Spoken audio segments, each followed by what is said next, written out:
around a fire and get cozy.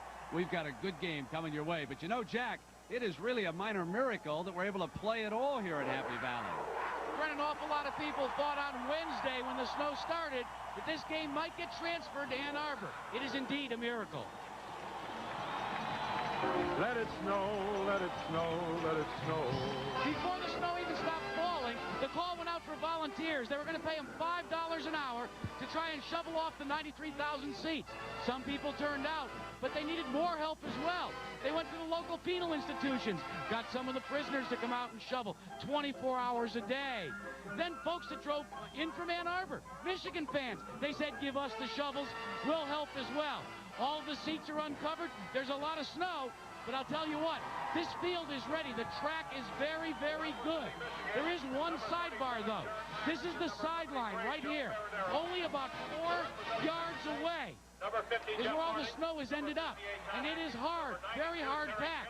And I'll tell you what, Brent, if you start to run a sideline pass route or try to go to the sideline, you could end up thinking you're playing an arena football game instead of a college football game. We're going to have to get some cover as well from the snowballs. All right, Jack.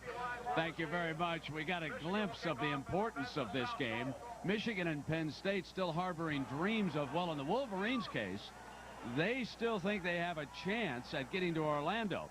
Penn State would be satisfied just to get to Tampa. Let me give you a rundown. The Rose Bowl situation is down to Ohio State or Northwestern. We'll cover that story throughout the day. But the CompUSA Citrus Bowl, Ohio State, Northwestern, or Michigan in the running there. The Outback Bowl, that's the old Hall of Fame Bowl in Tampa. And, of course, either Penn State or Michigan would love to wind up there. And Dick Vermeil, I guess my question is, weather conditions affect either of these teams? I don't think so, Brent. At 37 degrees, I think the only players that will be affected negatively will be the punters and place kickers. They don't swing the legs quite as freely in the cold weather, and the ball gets a little bit harder. Tell me about Lloyd Carr. What does it do to the emotion of this team? Were they intent on coming here and trying to make it permanent, or does this make them more relaxed? Well, I think what happened Wednesday when it announced just showed the affection the players have for their coach. They cheered. They were really jubilant. They were really excited. But I think how they play today will be more a reflection of the relationship developed all through the year. All right, this should be a good one. Michigan and Penn State. The Nittany Lions are favored by 4. Right now, let's send you to John Saunders. John? All right, thanks a lot, guys. We'll get to your kickoff in just a moment. But first, another game will follow here on ABC. Virginia and Virginia Tech. Huge bowl implications in that one. Then at 3:30 Eastern time, some of you will see Northwestern try and fight its way to the Rose Bowl against Purdue. UCLA and USC, always a great matchup in the Pac-10. Colorado and Kansas State, both will be headed to bowl games, or Arkansas, LSU, and Utah, BYU. Think, Howie, why is your throat? Your cough, your fever all feel worse because it's nighttime and you can dwell on it. Take what you used during the day. Wrong. You'll still be up all night coughing. Your speech will bomb at the convention. Nighttime is no time for a 1 or 2 symptom medicine you take during the day. Room service? You have any NyQuil? The corner drugstore? With Vicks NyQuil, the nighttime sniffling, sneezing, coughing, aching, stuffy head fever so you can rest medicine. The difference is night and day. Every day, we all find a way. A promise made, a promise kept, giving it our best. America's most complete source of auto parts, a national warranty program, and customer service only Napa can give. No wonder more people trust Napa to keep their vehicles running. We keep America running. We keep America running. Canon. Now you can. Print this. Print that. Make a set. Make 1,000. Print them in color. Fax this now. Fax this later. File this. Scan that. As your document processing needs grow more complex, the answer is simple. Canon has the systems that are the solution. Canon. Now you can. Boris, darling, no more chase after moose and squirrel. Right. He make more money getting small big bunny. And so they chase the Energizer Bunny all over town, which brings us to the corner of... Say, what about us? You're in the next episode. Oh. Natasha, magnetic bundle, full battery, right out. I think we stick with the moose and squirrel. Oh, boy. Still going. Long-lasting Energizer batteries keep going, and Michigan winning the toss and deferring. So the Wolverines will kick it off. This is Jay Feely from Odessa, Florida. There is Stephen Pitts, his last home game as a Nittany Lion this senior day. Coming out from the 6-yard line. Trying to find an alley on the right sideline, and he is hammered out of bounds. So it is quarterback Wally Richardson, the junior from Sumter, South Carolina, who will lead the Nittany Lion offense. The Chili's backs and receivers for Coach Paterno. And Dick Vermeil, there's number 10, Bobby Ingram, the wide receiver. He'll hold every record in the book by the time he leaves here. Well, one he has to do today, he has to get the big play downfield, Brent. Rod Payne.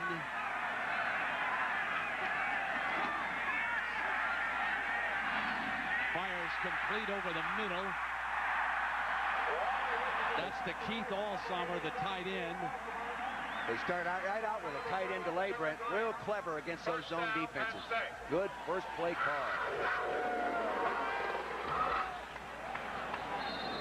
Dick, we got a quick glimpse of the Michigan offensive line, but for Penn State, this is the veteran group we're going to be talking about. Jeff Hardings, number 50, is the left guard. Keith Conlon is next to him. Barry Tilch is the center. Marco Rivera and Andre Johnson are over on the other side. An outstanding offensive line. This is another senior, Mike Archie. What Fran Ganter, the offensive coordinator, told me in regard to the running game today, they're going to audible the direction of the runs on the line of scrimmage, Brent. Now we're taking a look at the Michigan defense. Jared Irons we're certainly well aware of. Dick, I'm more impressed by what you said overall about this defense with the freshman corner, Charles Woodson, number 2. They say he's the best freshman that they've had there in years, maybe they've ever seen there, Brent.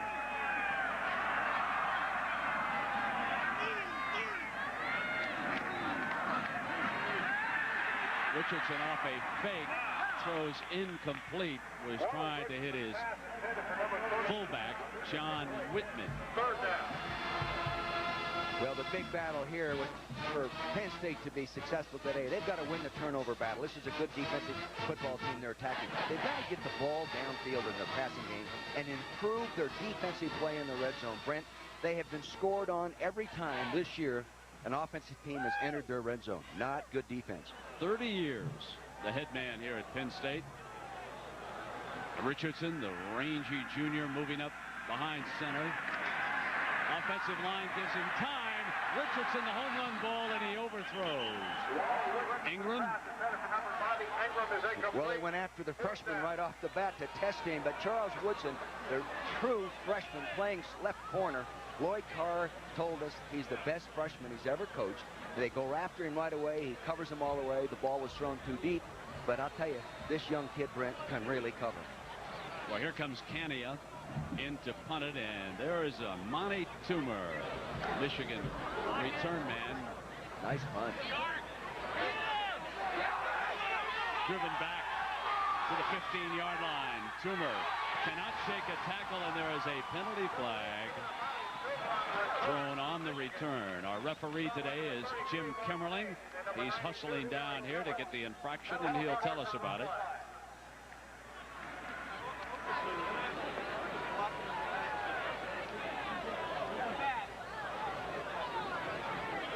There's the Big Ten crew. And it's against Michigan. And Carr is over talking to the young man who is guilty of that infraction. So a mistake on a punt return buries the Wolverines. We'll be right back.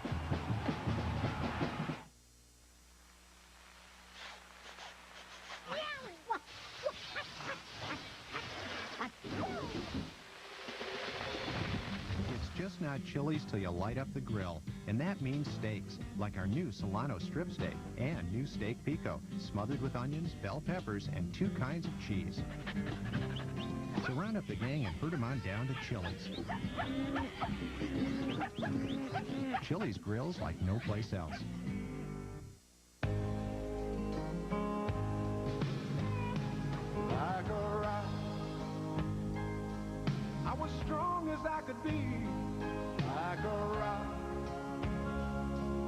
Nothing ever got to me. Introducing the most powerful line of engines ever in a Chevy truck, Vortec. Like a rock.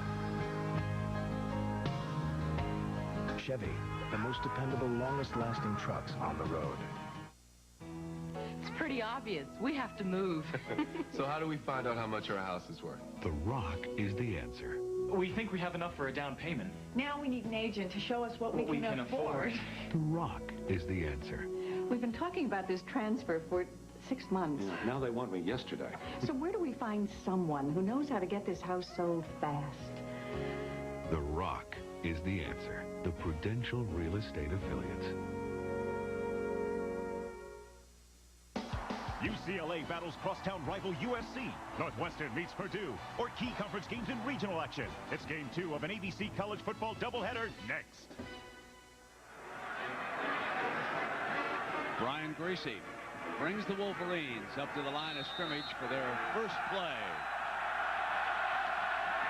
Biakabatuka gets the initial call, and Todd Atkins from Newcastle, Pennsylvania, rips into him. And there is Brian Greasy, the junior signal caller and the son of our colleague Bob Greasy. Many of you will hear him later today. He's out on the West Coast with Keith Jackson.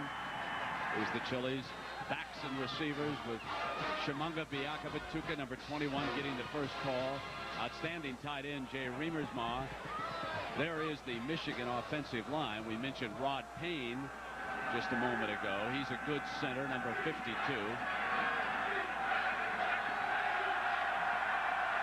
Chris Floyd and Clarence Williams now, the freshman from Detroit.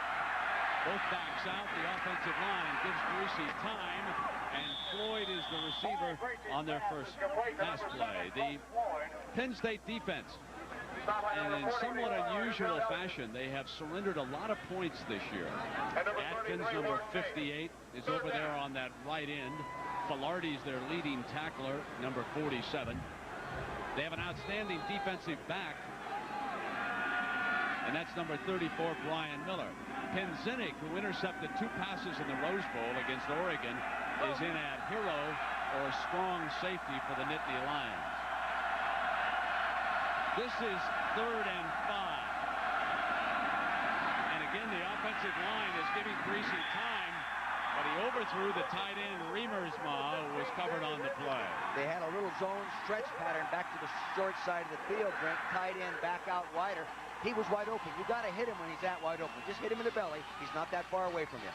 Greasy's just got to settle down a little bit. Very inexperienced starting quarterback. Paul Peristeris is in, and Archie's back deep.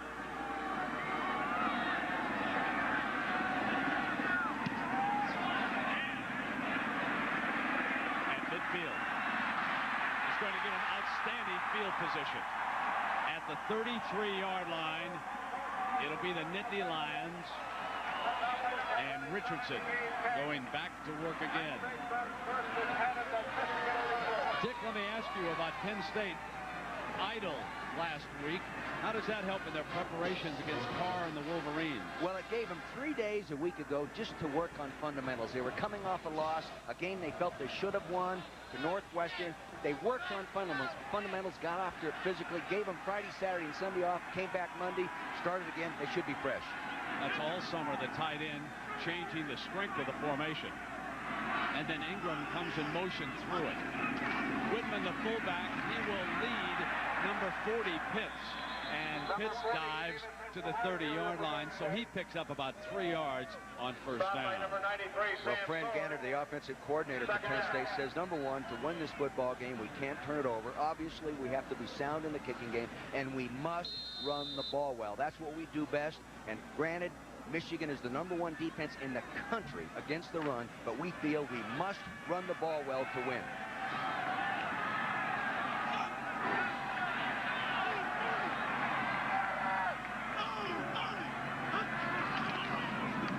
Richardson off a play fake, and it's complete to Pitts, but his knee was down at the 24-yard line. That'll be very close to a first down. They may have to measure this. Officials timeout for measurement. He wanted to go downfield to the square in pattern, Brent, in the middle of the field. He had time initially. Harding's the big offensive right guard, was doing it out. Nice job, number 50. Here he is. He has not given up a sack all year, Brent. Only one quarterback hurry, and that block on Trent Zinkowicz demonstrates why he hasn't given up a sack all year. Tremendous football player, also the recipient of an $18,000 postgraduate scholarship. Fine student. Inches on this third down coming up against this Wolverine defense. Coach Carr and Michigan facing its two most important games of the year this week and next week at Ann Arbor against the Buckeyes of Ohio State. Pay attention to this important announcement. Greg Madison, the defensive coordinator, Brent, said that they were going to try to get an 8th defender to stop the run by bringing either the free safety or the strong safety up into the run defense. Now, countering that, Penn State wants to audible against that 8-man front. We'll see how the chess game goes. Penn State in a power formation with the fullbacks. Milne leads the way for Whitman, and in behind was David Bowens, number 6, the freshman linebacker out of Pontiac, making a strong defensive stand for the Wolverines. He did a real good job. At 81, Glenn Steele, at the bottom of your screen, also got penetration. You'll see it appear right there. See, that stacked it up, and Bowens came around from the backside. Good defensive play. 4th down, they're going for it. Joe makes those decisions, Brent. Curtis Enos, probably their best running back, checks in at the tail. He figures to follow Whitman, who is the fullback. Here he comes. Dives for the first down for the Nittany Lions. So his first carry. Joe Paterno, being loyal to his seniors, as he frequently is, goes with Pitts and Archie early. But here's the future of the running game, and it is number 39, Curtis Enos, for Coach Paterno, who said to us at lunch yesterday, I should have used him more this year. It was my fault. Well, when we came up here to do the first game of the season, Brent, he was playing outside linebacker and looked awfully good. But he's a 230-pound back with real power and good speed. Made a couple of big stops against Texas Tech in that Heartstopper, won by the Nittany Lions. Fake by Richardson, and he did not fool Mr. Horn. Jason Horn, number 94, blazes in for the stop. That's a loss of 6 yards. I believe that was a broken play. I don't think he meant to keep the football. I think he missed the handoff. It'll be a handoff to the left. He fakes the handoff so he doesn't reach him. The quarterback's reverse pivot, Richardson's reverse pivot, was way too deep and not flat enough, Brent. He just blew it. Leaves the Nittany Lions now in 2nd and 16.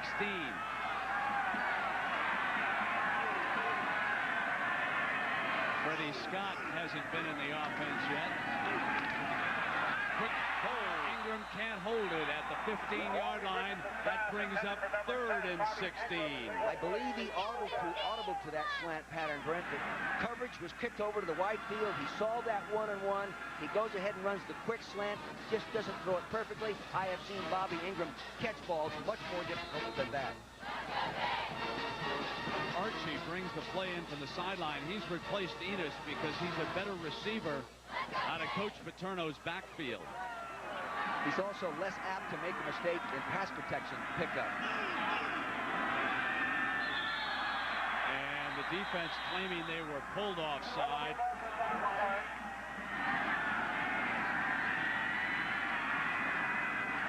Rashid Simmons into that defense, number 55. You can see by this graphic how tough Michigan has been to score on all year. They have not given up a touchdown. Unbelievable. Only 1 field goal. Great defensive coaching by Greg Madison and his defensive staff. William Carr, a very active nose man, getting ready. This is a 3rd and 21 for the Lions. 2 very dangerous wide receivers. Can Richardson hit him for the big play? Going down. And now it's 4th down with the ball back at the 34. Outstanding defense by Michigan. William Carr, 96, nose guard. Outstanding football player, has come on faster than they anticipated there at Michigan. Watched him in 3 different defensive game tapes, and he drove the centers crazy, Brent. Now listen to this. This drive after the punt return started at the 33. The ball now at the 34 after 7 plays. That's how good this Michigan D is. And now the punt with Toomer back deep again. Good job of putting it up. High, which way will it bounce into the end zone? It'll come out on the 20-yard line. Punt goes into the end zone. It's a coming back. So Michigan showing you why that defense is so highly rated. There's no place on earth that I'd rather be than out in the open where it's all plain to see that the land is pure, untamed and free. There's no place that I'd rather be. So come on along and head for the mountains of Bush Deer. Head for the mountains, it's cold and it's smooth and it's waiting for you. Come on, head for the mountains of Bush Deer. Now, you can save 25% off regular prices on some of Goodyear's most popular passenger performance and light truck tires. Everyday low prices start at only $19.99. Believe it. Just turn up at any participating Goodyear retailer. But hurry, this sale ends soon. The newest Black & Decker Dustbuster. With twice the power as before, it'll pick up more than you think. The Dustbuster. More power, more pickups. You got the winning color. I run my engine anywhere from 8 to 10 hours a day, and that's constant. Been using Pennzoil a little over 20 years, and Pennzoil has always stood by me. It's never failed me. Now with the revolutionary Penn Star molecule, Pennzoil clings to moving parts. Works like liquid ball bearings. Pennzoil says it works like liquid ball bearings. It must, because it just keeps on rolling. Engine problems? Before you try a tune-up, try Gum Out first. The solution could be less than $5. CFA College Football on ABC, brought to you by Chevrolet Trucks, the most dependable, longest-lasting trucks on the road. Chili's Grill and Bar, where steak lovers go for great grilled steaks. The document company Xerox, a simpler way to do good work. And Visa, it's everywhere you want to be. Michigan and Penn State are scoreless. 19 inches of snow fell in Happy Valley earlier this week. For those of you who just joined us, this field is in unbelievable shape. Biakabatuka with an alley over to the left, and he crashes to the 26-yard line. John Saunders, Virginia Tech. What's going on in that one, big fella? Well, Brent, as you know, it's a very important non-conference matchup as both of these teams still have a chance to get into the alliance. Mike Groh following a fumble, or rather a blocked punt, to Jermaine Crowell, 29 yards, and Virginia takes the lead 7-0. Syracuse and Boston College, the Orangemen on top. Rob Conrad with a 2-yard touchdown run there. Brent. All right, John, here's the toss to Biakabatuka, and he will be run out of bounds on 2nd and 4. I want to go back and follow up on John's story, Dick, on Virginia, because certainly the Wolverines and their fans back in Ann Arbor remember the Cavaliers. It was a great August football game, and I think featured one of the biggest plays of the year when the injured Scott Dreisbach was able to hit Mercury Hayes on the last play of the game with that 15-yarder for the Wolverines, and a very thrilling victory in Ann Arbor. That's the best single play we saw all year, Brent. Came at the right time, but the Cavaliers said, we are going to be a team, and now they have beaten Florida State along the way. Floyd leading Biakabatuka. Now, Biakabatuka came into this game with an injured leg. I think you can see the heavier wrap there on the right leg. It was a calf injury suffered in horrible weather conditions last week against Purdue in Ann Arbor. For the Wolverines, this is a balmy day when you consider what they were forced to play in last week at Ann Arbor. Dick? I believe for Michigan to be successful today, they've got to run the ball like they're doing on first down real well, improve their third down performance, and continue to play run defense like they have all year. Fresh set of downs now for Greasy. Williams the fake, and Greasy going down with Brandon Noble of Virginia Beach on him. He thought he had him faked. Brandon Noble started to follow the ball, then realized the back didn't have it. 93, here he comes, left side of the screen. He hesitated for a second. He said, hey, I got one right here. Look, Brandon loves that. Good football player. Got another year to play out of Virginia Beach, Florida. That's a 7-yard loss. And in comes Biaka Batuka.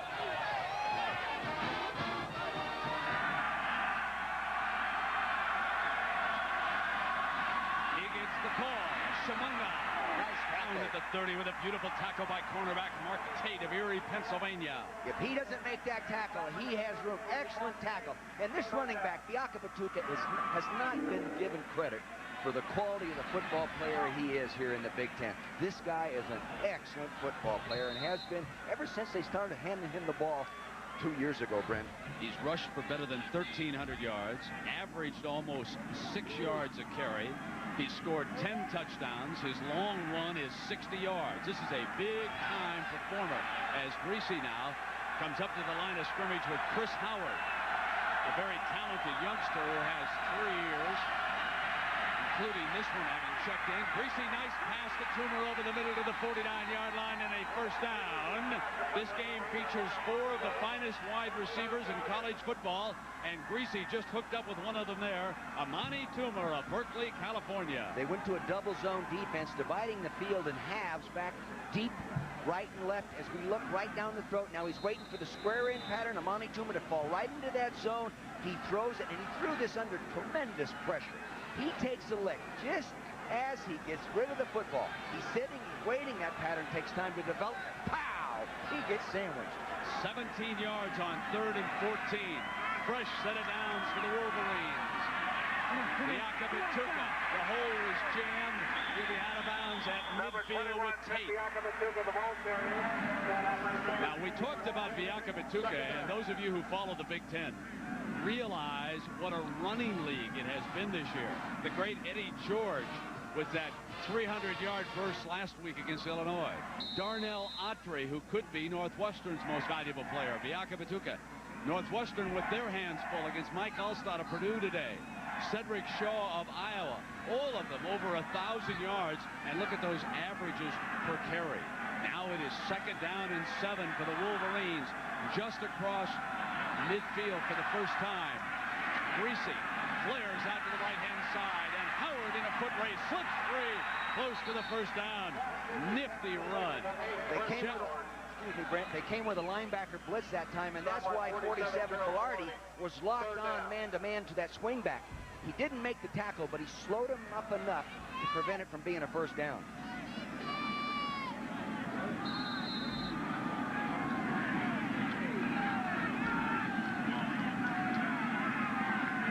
Jackson, the offensive coordinator, calling the plays, doing a good job of keeping them off balance. That's what he wanted to do, Dave. Mix up the run and pass. Lloyd Carr, no longer the interim coach, a very popular figure around Ann Arbor. There was movement by the receiver. There's a penalty flag, and the penalty is going to come back. The receiver flinched in the slot, and that was enough. And now they'll march it back against the Wolverines, and that'll give us an opportunity to find out more about Carr's contract. Let's go now to Jack Arute. Jack? Lloyd Carr did everything right in terms of trying to seek out the head coach's position. When it was named by Joe Roberson, the athletic director, earlier in the season, he said, he's the interim coach. He said, I'm interviewing as many as 40 different people. Well, consider this, too. Lloyd Carr refused to park for so long in the head coach's parking spot. He said, I'm just the interim coach. All that went away this week, as you said, when he was named the head coach. And you know who cheered the most? When the announcement was made to the team. They brought the house down when they heard Lloyd Carr was the permanent head coach. And Jack, the media in Detroit also applauded. They think that Lloyd deserves it. And Greasy now is finding the middle wide open. He goes back to Toomer. He has been the key man in this drive. The key on that was excellent pass protection. No blue jerseys anywhere close to Brian. So that gives him the time to sit there and allow the pattern to develop. Look across that zone coverage. He knows where all his people are going to be, and he just picks him and lets him have it. Dick, I know you had to defend Pops. I used to cover him when he was at Purdue. Bob Not one-on-one, though. He was a, as a newsman. No. He was a surgeon, ladies and gentlemen. He could carve up a defense so so beautifully, and he did it for Coach Shula, too. And I want to tell you, right now, the young man is showing a lot of poise. He's hit Toomer twice, once on that big third down play. They're mixing in the run. The coaches are sending in Biakabatuka. They're using Williams off the bench. They're also using Chris Howard. They flare to him. This is a fine-looking offensive drive by the Wolverines, and the man pulling the trigger is the son of a great one. This is Brian Greasy from Miami. His dad only threw for 192 touchdowns. Just a few, huh? 2 points scored. Hall of Famer and a fine broadcaster. They're doing a good job of mixing up the formations, trying to keep the defense from zeroing in. There was movement again by that line. Another mistake over on the right side. We give them a compliment and they swallow it. That was Rob Vanderleest over there at tight end, moving a little bit early. False start on the offense. 5 yards, repeat, second down.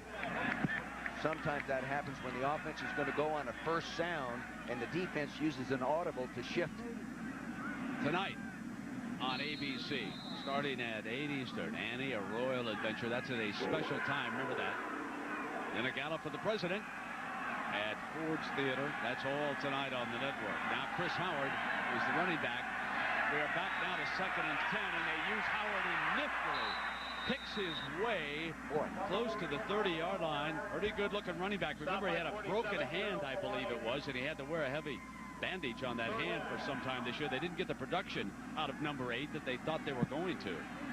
Bo Schembechler really likes this guy, and I think Bo's been around long enough to evaluate running backs correctly. He says this guy is going to be a real one. Demonstrated a real nice quick move under pressure then. How come you never quote Bo on a wide receiver? Hey, how about Carter? 11 plays, 49 yards. 6:06 now. Another third down. This is Greasy's play. Quarterbacks have to take over here. Intercepted. Picked off at the 16 by Gerald Filardi from Huntington, New York. The middle linebacker drops back and stops Greasy and the Wolverines cold. That's the first interception he's had as an inside linebacker. Here's a kid that walked on, didn't have a scholarship, worked his butt off, found a way to make the football team. Here he is starting, and they say he's going to be even better next year. They were in a zone defense. Now you'll see right here, Filardi backing out, just reading his zone. He's watching the quarterback's eyes. He sees the receiver in control in front of him. He reads the quarterback's eyes and goes and takes it away. Nice job. The young man with the turnover and the snow in the background with all summer, again, changing the strength of the formation back to the wide side of the field. Pitts is the running back.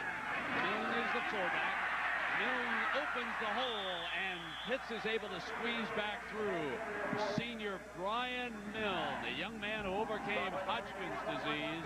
He's out of Waterford, Pennsylvania, and he was the lead blocker for Coach Paterno that time. This football team has been improving all year, but the defense has really improved toward late, and that interception is just an example of it, Brent. They've been taking the ball away and not turning it back.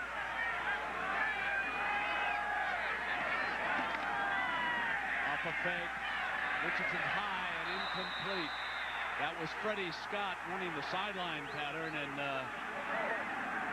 disappointed. Felt he was open that time. His numbers have fallen off dramatically with Kerry Collins out of here. His average yards per catch have dropped from 20.7. That's 20 yards a catch to 10.1. Yeah, and the other thing, glaring in what you're talking about, Brent, this year 1 touchdown reception, last year 9. That's a lot of points to give up. Archie, the tailback. Milne is the fullback.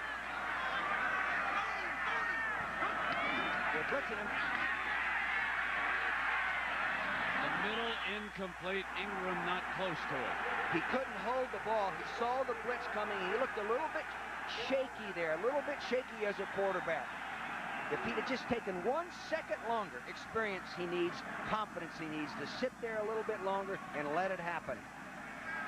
Daryl Cania from Cambridge Springs, Pennsylvania, number 28, will punt it. And Toomer, he's been the main receiver. He figures to give the Wolverines good attacking position. They may be working with half the field. Let's see what happens now. A It's a good punt. Oh, wow. And he's not going to get close to midfield. Excellent punt, well covered on the 39-yard line. And so the Wolverines will be 61 yards away. We are scoreless in Happy Valley.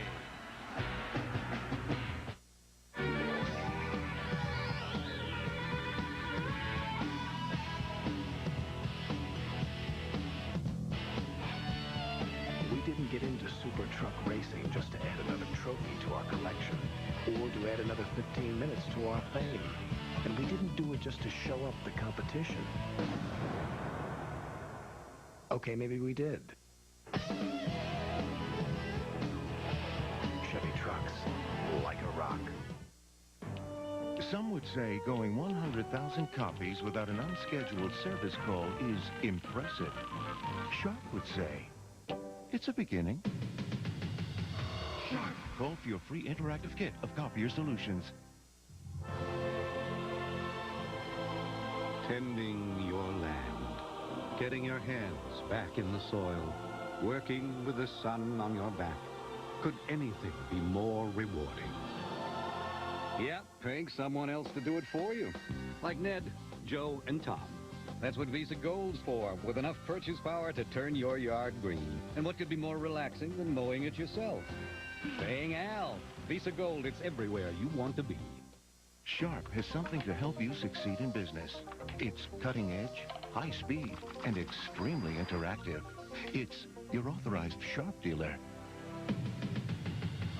Sharp. Call for your free interactive kit of Sharp solutions. Covering punts can be hazardous to your life. You'll see an unbelievable block right here by number 30, Andre Weathers. He decapitates him. Wow. And Biakabatuka squeezes through the hole on the left side. He's the kind of guy that the closer he gets to the end zone, the better he runs. You and I both have seen him run real well inside that 10-yard line. He'll get it in there. He's just a long ways from it right now. These are wonderful stories. Out of Zaire, Africa, moved to Montreal. His father is a teacher. He speaks 4 languages, and English is the last one he learned. He speaks 2 African dialects and French. He didn't start learning English until he was 17 years old. It is second down and 6. On a draw, Biakabatuka to the 45. There are a lot of scouts who are watching Biakabatuka. He has a year of eligibility left. Family is very important to him. He has a couple of sisters back in Africa that he hasn't seen. No one in his family has ever been able to travel to be able to watch him play a football game. He's a youngster, obviously grew up playing soccer and doing other things, and transferred over to football and was given a scholarship. And here is the young man out of Quebec, 6'1", 205. You said he could speak French? I learned a French word the other night from my cousin, Paul Briand. What's that mean, Coach? Not so hot. That's what they told me it meant. I hope they were right, whoever they were. They're down, intercepted. And Howard could not hold on to the ball, and Kim Herring picked off the ricochet. That's the second interception given up by Greasy, but I'm not sure it was his fault. We'll have to check the replay. Howard may have had a handle on this one, Coach. Yeah, it ricocheted off his shoulder pad, Randy. Just laying it over the top. Here comes the ball. Bang! Right up in the air. It's batted up there like volleyball. Right into Kim Herring's hands for the interception. Big, big play. I don't think it's his fault. I think this ball should have been caught right there. Yeah, it should have been. Really, it should have been caught, Brent. Regardless, now it's the Nittany Lions and Curtis Enos. We're going to get a chance to watch the future of Penn State. Here he comes. Run in hard to the 45. He brings a load to the point of attack. You see that time, people hit him, and he knocks them back. Now, he may not be as elusive as the lighter Archie, and that, but he is more powerful. Hey, Coach, what do you think about that Nike logo? The jerseys were always, you know, we'd come to Happy Valley, no names, no school, and suddenly, you know, what do you think? Hey, you got to make a living. You got to pay the bills. Well, it's okay, but let's put the names on the jerseys next year, too, like Michigan. It's second down now. Scott turns back, and here's Whitman on a cutback, a beautiful run, and I believe he got the first down as the quarter comes to an end in Happy Valley. Big John Whitman of Wrightsville, PA, a senior, picking up yards for the Nittany Lions. Direct your attention to the southeast corner of the stadium. I don't care what it takes. You get me Dion. Dion! Are you ready? I was born ready. Run, cowboy.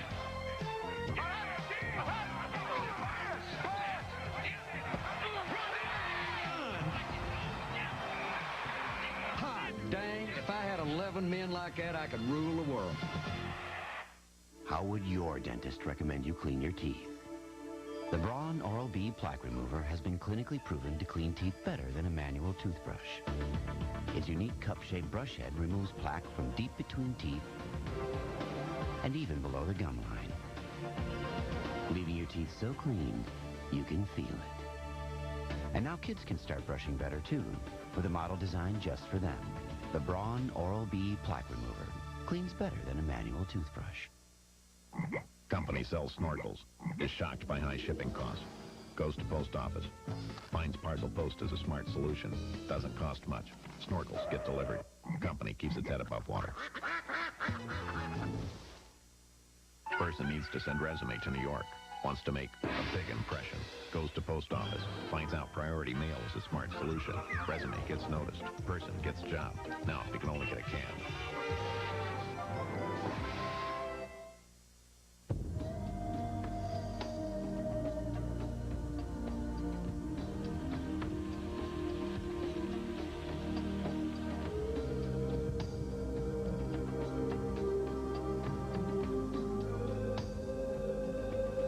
I am easily satisfied with the very best.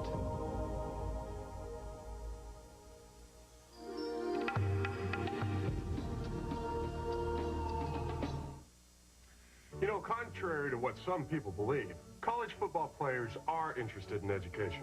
For example, 90% of today's players would have attended college even if they didn't play football. And the steady improvement in graduation rates proves what Chuck just said. At CFA members, it's increased 38% since 1986 and exceeds the graduation rate of the male student population. You can learn a lot playing football. And when you combine that with an education, it prepares you for life's bigger games. Well, Monday night on the network, we've got the Marshall started off for you on ABC, and then the Monday nighter.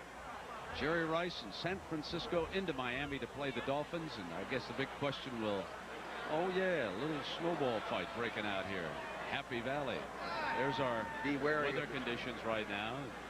Be wary of the Dolphins coming off a loss like that. Hey, watch out. Sleep, they'll come alive. You know, Dick, I'm going to go back on that Monday night game. They had to sneak for the first down. We left you. They were just inches short. So we start the second quarter. Penn State for a first down. We're scoreless here with Michigan and Penn State playing. San Francisco and Miami. Elvis Grbac. Now, we talked about him with the Michigan coaches last night. What did we learn? Well, you know, they talk more positively about him now than they did when he was a quarterback. I always thought they didn't think he was quite the guy that was going to be like a Todd Collins in the future. But they're very proud of him right now. That one thing they said, he has great velocity and great poise, and he can really find the second and third receiver. Enos leads the way as a blocker this time. So there was a powerful look, and Whitman to the 31-yard line with the stop being made by Jarrett Irons, number 37. Now, Fran Ganter said they're calling about 80% of the running plays on the line of scrimmage because Michigan moves a defense around, what we call an over defense, an under defense, a stack defense, which may not mean a lot to you fans, but it means a lot to those offensive linemen. So they're trying to give them the best blocking angles by calling the runs on the line of scrimmage. Archie. Gee, last year, every time we had a running play, it was Kajana Carter. He's down below with Jack Arute. Jack? Well, you know, at the beginning of the year when he was out with the NFL, he went out with a knee. And the one thing he's been doing, Brent, is a world tour visiting your friends as we dodge the snowballs. Your reaction first about this team this year, Kajana? We're struggling a little bit, but I'm still proud of them. You know, I wish I could be out there. You know, I see some things that I might have could have done to help the team out a lot, but like what? Oh, well, I think some of the runs I see that I could have broke that. Some might have got caught from behind, but for the most part, I'm really happy with what's going on, and I'm still supporting them, and I'm very glad to be here. We'll get another question in after this play, Brent. 3rd and 3 with Richardson throwing for the first down, batted away by Irons. Nice linebacker play. He just got over there with his left hand, buzzing out into that hook area and flicked the ball away. What a football player. He's the best inside linebacker I have seen this year, Brent, in studying the game tapes. He's a player. Okay, Jack. Gajano, what about the condition of the knee? Oh, my knee is doing great. It's been 3 months since I had my surgery. I've been running, almost just about running full speed, have full range of motion, and I'm cutting. I can really do anything, jumping. I'm just on injury reserve right now, so we're just taking it slow. Today was senior day. Any mixed emotions about your decisions? Very much so. That's why I came back here today. Even though the weather was bad and the roads were bad, I got to see the guys who I came in with going through their last game. And it's very touching to come back in. I gave them all high fives, but I'm very happy to be here. Well, at least the field goal's good. 49-yard field goal for Brett Conway. He really nailed that one, Brent. He's a good kicker to kick it that well in the cold weather. 3-0, Nittany Lions.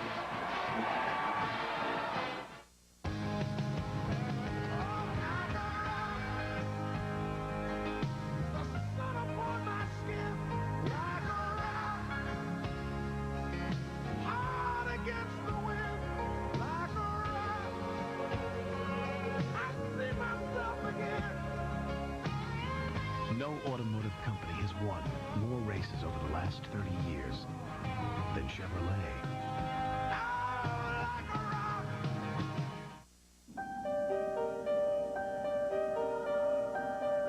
This is a document in the digital office where you capture ideas and share them effortlessly. Whether they're on paper or on your screen. This is the space where Xerox works, giving you a simpler way to do good work.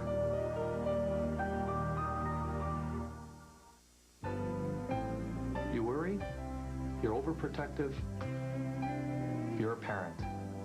Isn't it nice to know that there's something almost effortless you can do to protect your family even more? Just ask your State Farm agent for a free family insurance checkup. It's a smart way for you to decide if your family's insurance coverage is up to date, so they'll be better protected. And maybe you'll worry a little less. Couples, Haven, Jacobson, Watson. Golf's best duel in the desert in the Skins game, Thanksgiving weekend on ABC. 19 inches of snow and a lot of Joe Pa snowmen around the Happy Valley campus here of Penn State. His team with 2 interceptions and 1 field goal to show following those 2 turnovers. Conway, who nailed that 49-yarder to put the Nittany Lions up by 3, kicking it off. That's the longest of his career, too, Brent. Well, Dick, we've got Toomer and Mercury Hayes. And Merck will take a knee, and it's coming out on the 20-yard line. Taking a look at the numbers here in the first quarter, you can see it's pretty much Michigan, but this is what stopped them. They've been turning the football over. Now, Penn State finally took advantage here in the second quarter with one of those turnovers and gets the field goal. But Michigan really dominating that first quarter.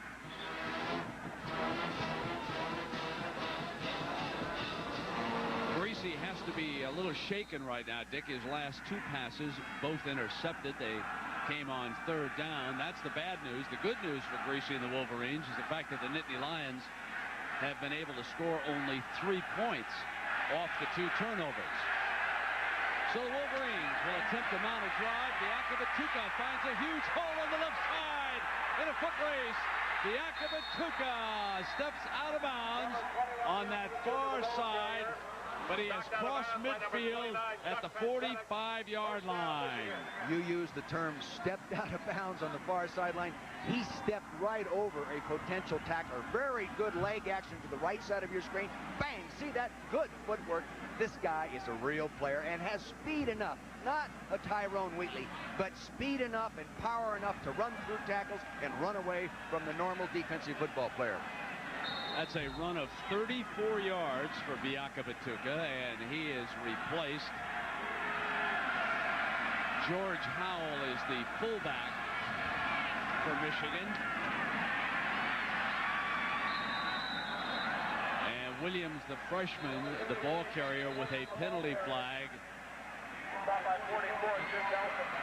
You know, in talking to Jerry Sandusky, the defensive coordinator up here of many, many years, said that they really weren't as concerned about Michigan's offense as they were about getting themselves, they're mentally prepared to play the kind of football physically it was going to take to play and stop a Michigan offense. The whole emphasis has been on the individual and collectively putting it together as a team from a fundamental discipline and an intensity effort standpoint. And there he is.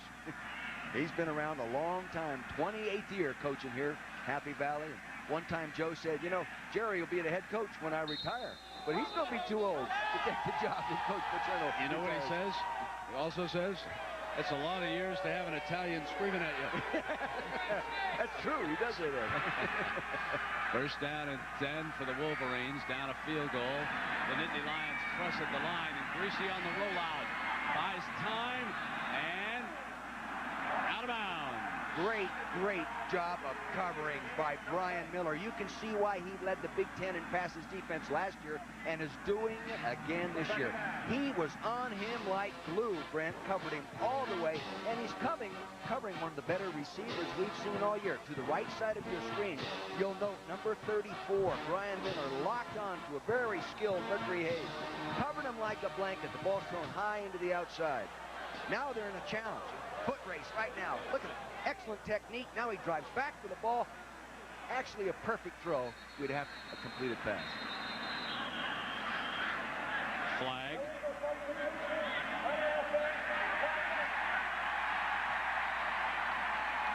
The Wolverines have hurt themselves with some of those 5-yard mistakes here today, haven't they? Well, they've hurt themselves a few times during the year. There's Freddie Jackson, the offensive coordinator, to the left side of your screen. He's upset. They've had 3 touchdowns called back because of penalties and cost them wins. They could easily be 10-0. Second and 26. I know they won't run a quarterback sneak. An illegal substitution brings the ball back to the 38-yard line. Biakabatuka finding another alley on that left side. He is back just inside, I believe, the original line of scrimmage.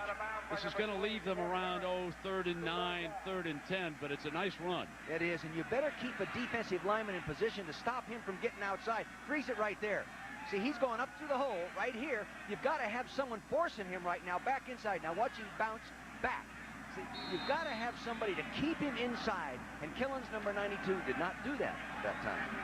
So it is going to be 3rd and 10. Biakabatuka with 78 yards in 11 carries. But now this is makeable for young Greasy. Down the middle, and Toomer! Is there interference? No. Toomer complaining, and Miller and he are in a big-time duel right now. This is major league stuff, watching Miller cover Toomer. These are Sunday afternoon football players covering each other on a Saturday afternoon, just a year ahead of time. Nice coverage and good play action. Many times that will fool an inexperienced corner, but it didn't fool our man, Brian Miller.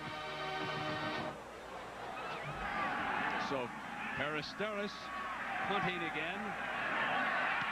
They came after him. They run into him. He tries to draw the penalty, but Kimmerling is not by. No penalty flag. Archie makes the catch at the 17-yard line, where it will be the Nittany Lions ball. Penn State up by a field goal. Any sign of them yet? Nope. Execute. Let's move. Where are they? Well, I'm sure they're on their way. Don't worry, they'll make it. They're coming! I see them! They're here! Toy Story toys have arrived at Burger King with the stars from the magical Disney movie. Your kids can collect all 6 high-quality toys, one with every great-tasting $1.99 Kids Club meal, only at Burger King. Yeah, I knew you guys would make it. The $1.99 Kids Club meal at Burger King. Oh, well, I'm the kind of life for any job you do.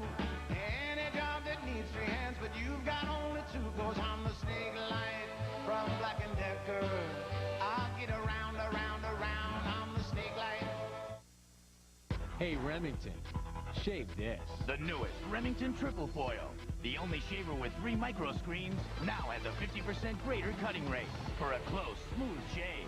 The Remington Triple Foil. If you can grow it, we can shave it. Chet and I were looking for a high traffic zone, so we set up next to Gateway 2000. Heard they were selling over 1 million computers a year. Turns out they can give people more computer for their money because they sell them all over the phone. Nice for computer buyers. A major setback for the souvenir industry. Gateway computers feature the Intel Pentium processor. Call 1-800-GATEWAY for a free information kit on how to get more computer by buying factory direct. That's the second game of our doubleheader here as we hit the top of the hour, 1 o'clock Eastern time. Northwestern, big one down at Purdue, UCLA, USC out west, Colorado, Kansas State under Coach Snyder doing another good job, Arkansas, LSU, Utah, BYU. So if you don't see the game you want to see, call your cable operator and ask about pay-per-view. 19 inches of snow fell here in western Pennsylvania, and as expected, if I was a Michigan player on the sideline, I would always be wearing my helmet today in Happy Valley. 12:21. This is Enos, the freshman tailback, coming around the right side. Clarence Thompson, the cornerback on that side, helping bring the talented freshman runner down. Glenn Steele, the defensive end, at the point of attack in that play, got underneath and made that bounce to the outside, but the linebacker didn't get there quick enough to fill it, Brent. That's the old standard off tackle play where you double down with your tight end and tackle, and you pull your backside guard and lead with your fullback. Dick, so far Richardson's been unable to involve Ingram and Scott. They come back now with the running game, and Enos carrying a couple of defenders with him. Well, he's had people open, but he hasn't hit them. And as the coaches were telling us, he has to gain more confidence. He has to throw with real confidence and not be concerned about the mistake and just let it go. In fact, on the practice field this week, Joe Paterno told him to forget about it and just throw the strike. Let it go. Throw it into that tight window. And look at how balanced they've been all year, running and passing. Can't get any better than that. But today, they're going to have to throw the ball better. They lead it by 3. 3rd and 1. And they just fumble. Michigan pounces, but he was probably down. He was down when he coughed it up. That was Richmond. This is a good offensive line. 4 of those 5 offensive linemen started last year. The only non-starter playing this year that didn't start last year is Barry Tills. And he's battling with a fine defensive nose tackle, William Carr, in there. But Barry is the most improved offensive lineman. He has really come a long ways, and the coaches are very proud of him. Andre Johnson, number 68, is being heavily touted, and now Richardson off a fake, and again he throws high. He's been high with many of his throws today. Milne working out of the backfield. Not such great defensive coverage is the fact that Richardson's just releasing the ball up high. He's staying back on his back foot. He's got to push off that foot and follow through and bring the nose of that ball down. Maybe just a little bit too nervous, Brent. On the practice field Thursdays, you could not throw the ball any better than he threw it. He really put on a good exhibition of throwing the ball accurately. Not doing it now. Dick, he's only 2 of 10 for 19 yards, and he has missed his last 6. Ingram is the motion wide receiver for the Nittany Lions. And hits. Big hole in a race. First down. Midfield. Lions with Jeff Harding's number 50 leading the way on the 19-yard run. They shifted the tight end over to the other side of the formation, got the defense they wanted, then came back to this side. Now freeze it right here. There was a tight end here that shifted over here. They got the defense to move over, moving to the right as they slant. Now they come through. They get a good lead block right there, and he's off and running. Now Pitts has been a real good player this year for them and really come out of the blue. Nice hits by Stephen King, number 27, the safety. Clarence Thompson, who is coming in from an angle, appears to be down at midfield, and while he's tended to by the Michigan medical staff, let's send you to John Saunders. John? Brent, we told you that Virginia had taken the lead over Virginia Tech. Well, back comes Tech. Druckenmiller 60 yards to Brian Still. That set up one touchdown. Then Druckenmiller again 51 yards to Brian Still. Gets it down to the 2. Sets up a Dwayne Thomas touchdown, 14-7. Mike Groh has left this game with a sprained knee. We'll keep you up to date. Virginia Tech leads 14-7. Syracuse, meanwhile, Rob Conrad has 3 touchdowns in this game, 23-8. They lead Boston College. Brent, back to you.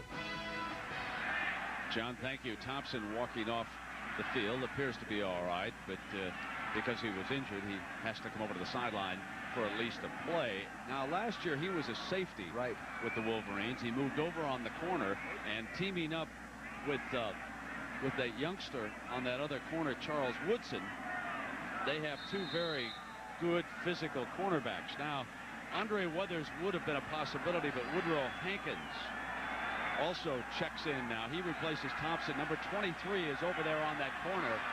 1st and 10.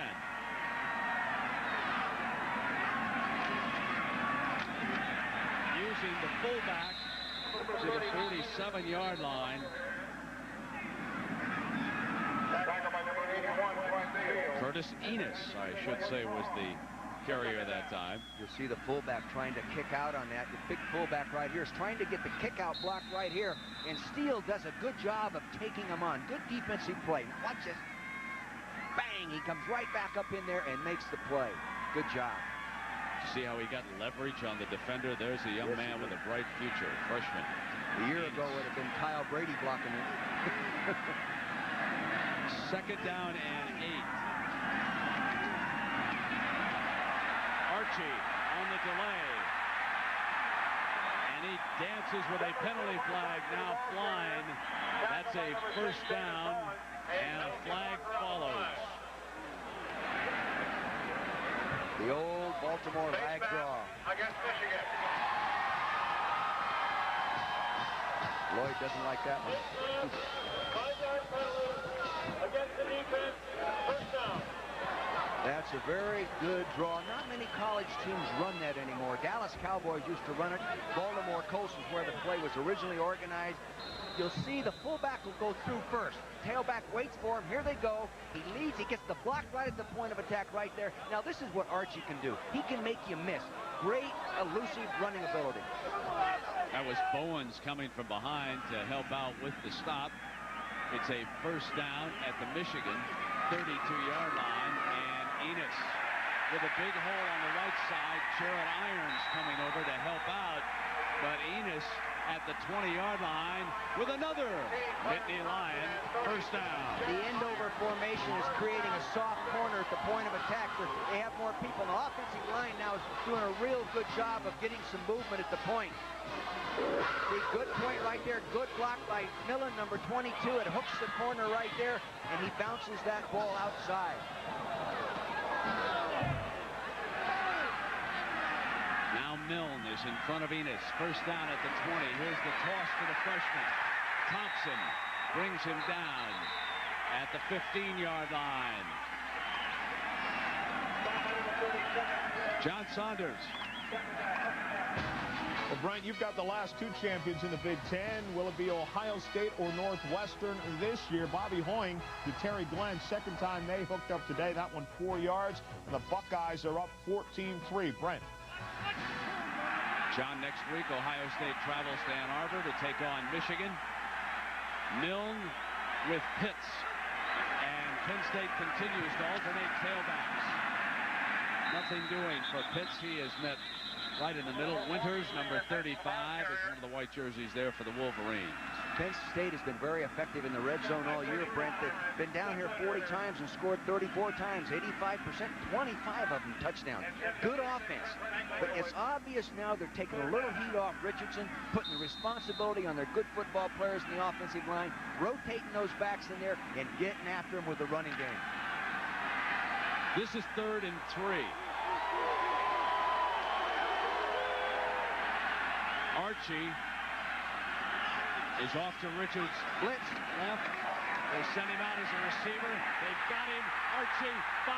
Archie, touchdown, Penn State. Archie scores for the Nittany Lions.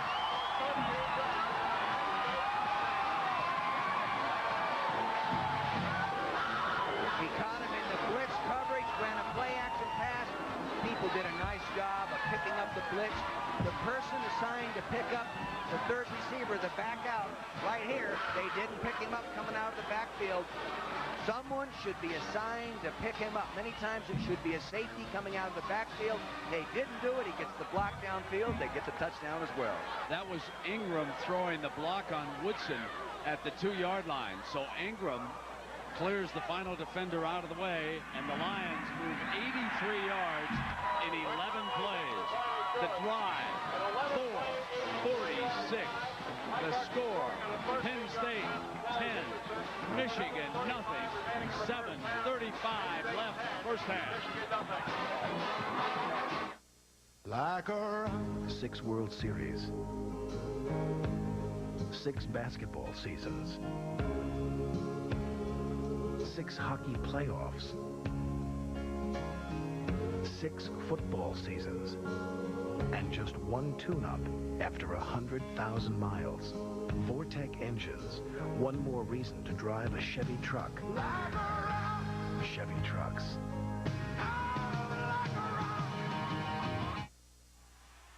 College football teaches a lot of tough lessons, some tougher than others. And even though my football days are over, the lessons are still being taught. Only now, I'm doing the teaching, thanks to Hitachi's Promise of Tomorrow Scholarship Program, a program that awards $5,000 teaching scholarships to students like myself who are associated with college football. While giving lessons isn't easy, it couldn't be harder than receiving them. Hitachi and the CFA committed to fulfilling the promise of tomorrow. I believe a little determination can go a long way.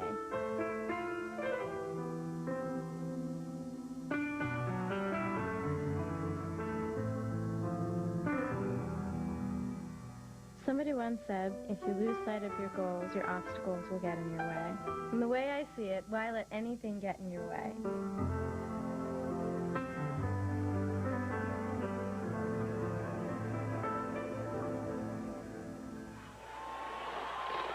At the conclusion of the game, we'll select a genuine Chevrolet Most Valuable Player of the game from each team, and to date, Chevrolet has contributed almost $5.5 million to the scholarship funds of America's colleges and universities. Number 9, Mercury Hayes. Number 18, Amani Toomer. To kick off for Penn State. Up by 10. Number 20, The Nittany Lions kicking it off. Last year's Rose Bowl champions went unbeaten. Defeated Oregon out in Pasadena.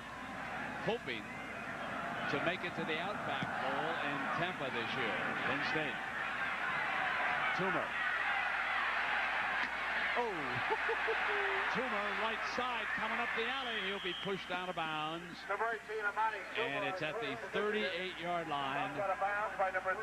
And now, Dick, it'll be up to young Greasy working with Toomer, Mercury Hayes, and Riemersma in a bid to get this offense back into the thick of things. Michigan needs a drive here.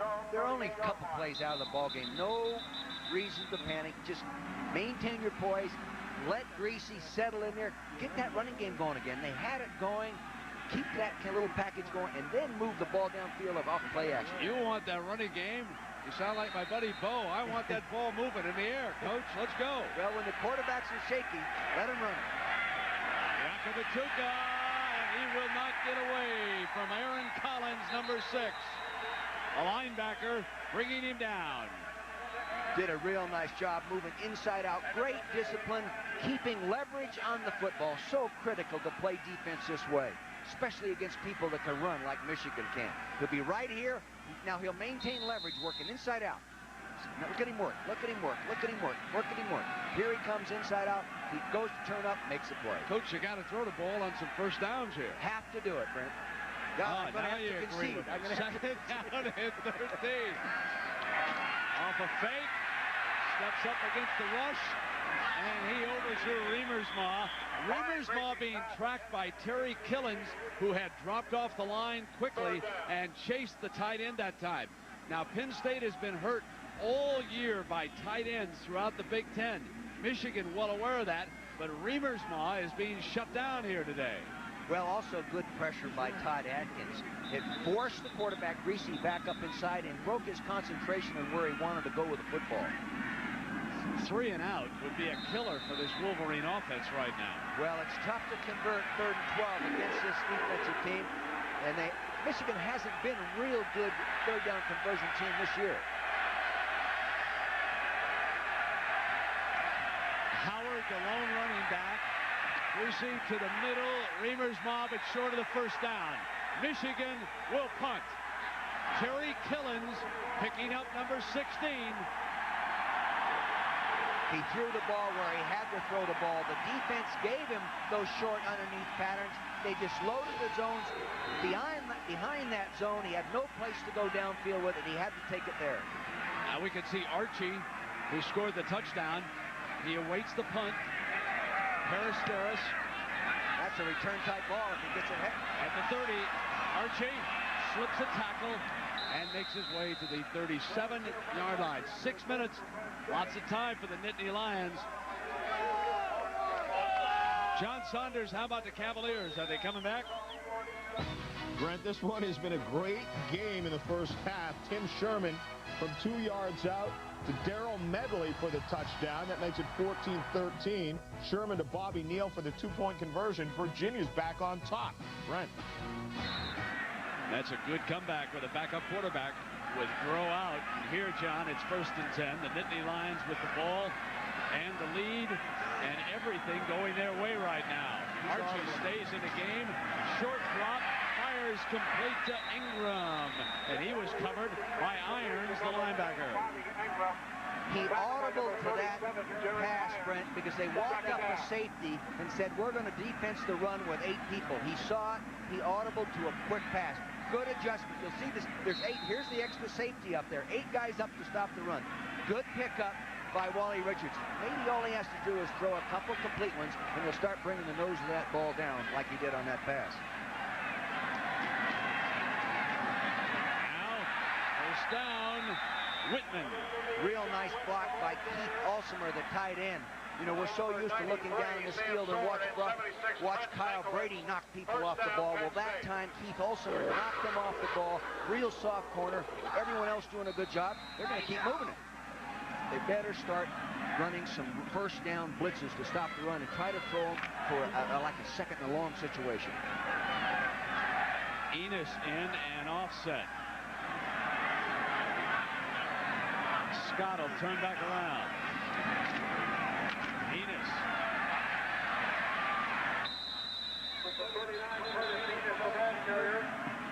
Good job that time.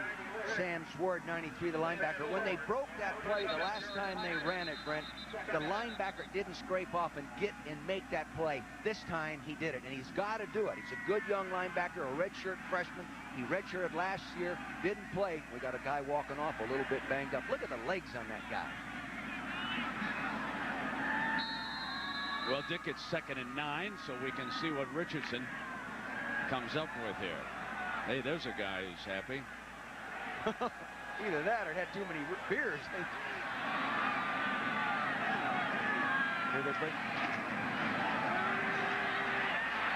Middle, high, Ingram got it. 1st down, Penn State. They ran a square in pattern up there, and they ran the tight end underneath it. That held the linebackers and gave him room to get in behind the linebackers. Top of your screen, play action pass. That'll freeze linebackers. You see Alsimer 87 cross under. That kept Irons involved for a second. Just a nice catch right there by Ingram. Ball inside, Wolverines 35. And it's Pitts blasting in his final game here. Beaver Stadium to the 18-yard line, and the chains move again. Real good block. 4-13, and the Wolverines are reeling, Coach. Yeah, I'll tell you, they're gaining momentum, and the people are starting to come off the ball. That time, Alsimer got a nice block on the linebacker. Alsimer right here, the tight end coming off, gets a block. The fullback right here comes through and gets a block. Everyone doing their job. That's why you move the ball running it.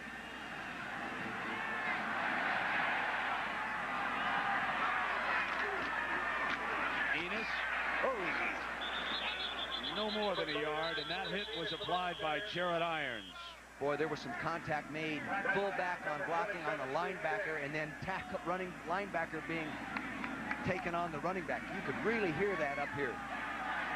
Deep eye handoff, pow! Irons hits him. He's the most impressive tackler I've seen all year. When he hits you, you go down. Defensive coordinator Greg Matson looking at his game plan. Wolverines searching for a turnover. 2nd and 10. Nittany Lions are up by 10. Richardson going to throw, and he's got the fullback wide open. Penalty flag as Whitman does the rest. And the ball went down, and it goes over. They get their turnover.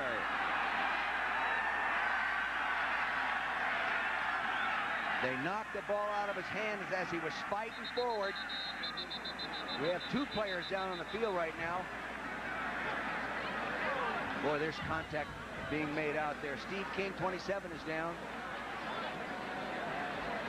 Michigan will start first at 10 from the 9-yard line. Here's the ball to John Whitman. He has the ball tucked away nicely right here, but helmet onto the ball. Now they knock it. See, he keeps fighting, and gets the ball stripped by Chucky Winters, number 35. Chucky Winters, experienced free safety, loosens it up. Here comes Irons to knock it out the rest of the way. Contact. No wonder someone has a headache. Steve King, the strong safety, shaken up. But there is the turnover that the Wolverines needed here in the final minutes of the first half.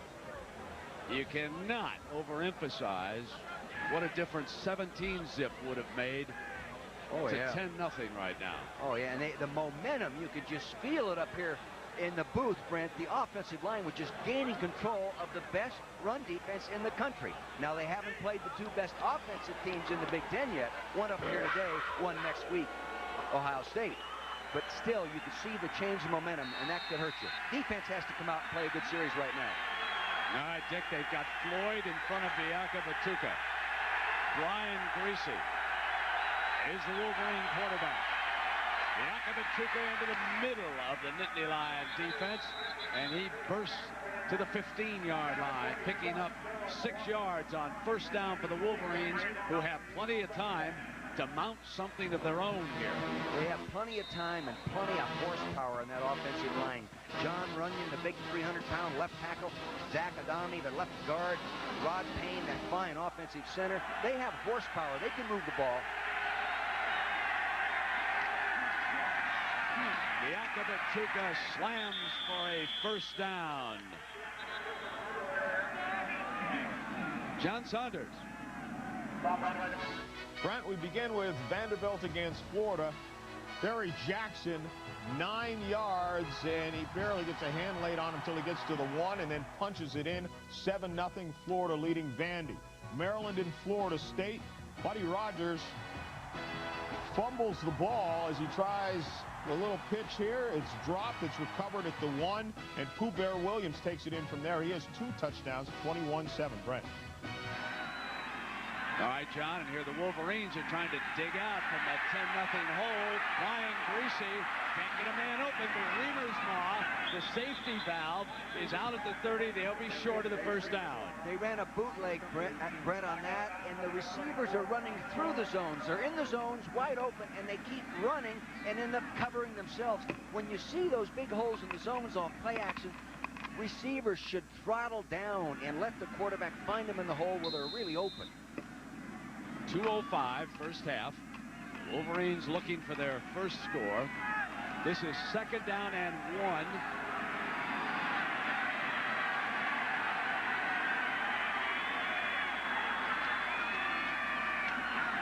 Biaka Batuka gets the first easily. Boy, he's special. He's really special. He can find his way through the smallest crack.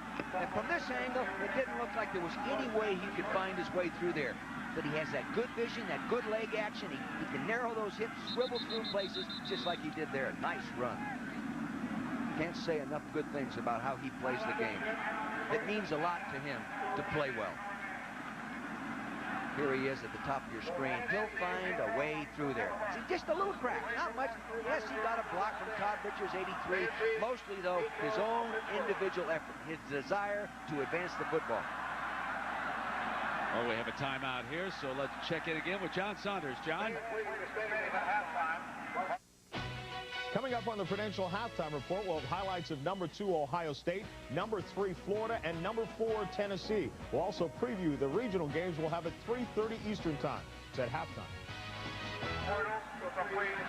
And a reminder that tomorrow, join ABC for the finals of the WTA Tour Championships. And at 4 Eastern, 3 Central and Pacific, American champion Todd Eldridge and an elite international field of skating's young stars hit the ice. Men's in the pairs from the Sudafed Skate America International, all tomorrow right here on ABC.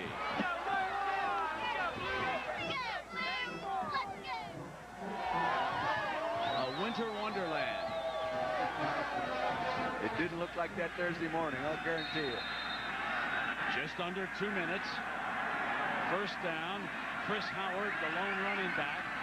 Greasy hit on the release, but Hayes is open. And the Merc is out of bounds at the 32-yard line. Very good design on that pass pattern, Brent. That's a vertical stretch pattern, meaning they take the widest receiver and send him to the end zone, take the second receiver in and run him in a seam in between the deep one, and then they bring a short receiver out. You'll see the tight end, Riemersma, number 16. He's going to go short now. That pulls the coverage to the line of scrimmage. Now the other receiver finds the seam in the zone. Nice design and good call. If you're a Michigan fan, it's very important to get something on that board here. Great block. Riemersma could not draw away from Aaron Collins, who had underneath coverage on him. And it'll be 2nd down and 10. 1:48 remaining now. Michigan with 2 of its 3 timeouts here, trailing by 10, Coach. And the ball is down just inside the 35-yard line. So on a long 2nd down here, any thoughts about what Michigan may try against Sandusky's defense? No, I'll tell you, not so much thoughts what they might try, but what he should have done on that last one, when he had blitz coverage, more experience, he'd have thrown to Amani Toomer on the post. He was there for a big one, but he got rid of the ball underneath. Should have gone to the post.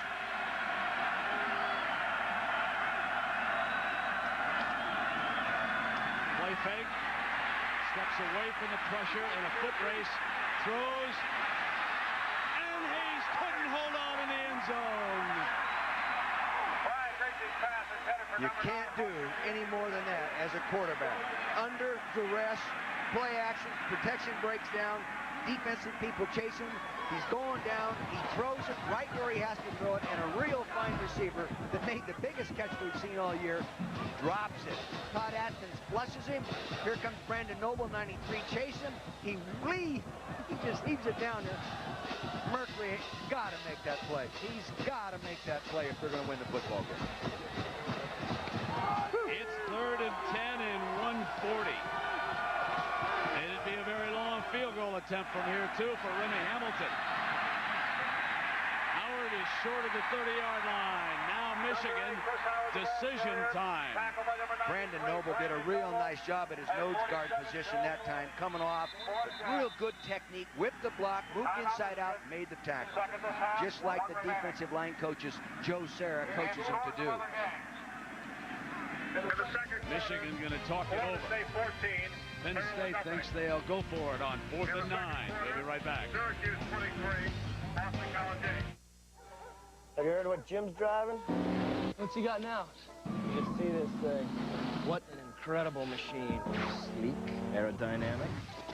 Fast? Oh, yeah. That baby really moves. So what kind of engine does he have in that thing anyway? Nuclear reactor. You'd be amazed at what teenagers are driving these days. Right full rudder, steady course, 355, helm on. For more information, call 1-800-USA-NAVY.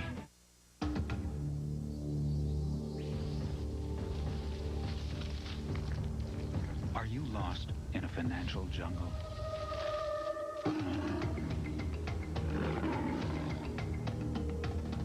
What you need is someone who knows the ropes.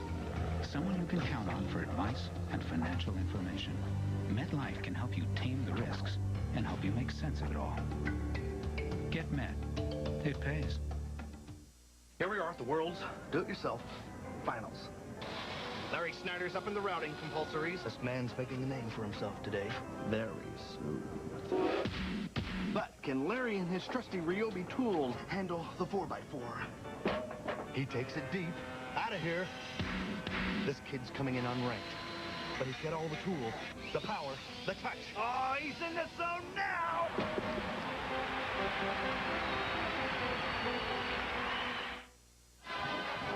It's 10-0 Penn State coming up on the Prudential Halftime Report. As John told you a short time ago, he'll have scores and highlights from all the other games. Michigan going for it here on 4th and 9. Unusual formation for a 4th and 9 play, an I formation slot, which is really more of a running formation. You don't spread the defense out with that formation if you're going to throw it. It'd be tough to run for it here. And they're not. Sideline, out of bounds. He caught it! He's got it! Before he went out of bounds. Big time catch on the sideline by number 18.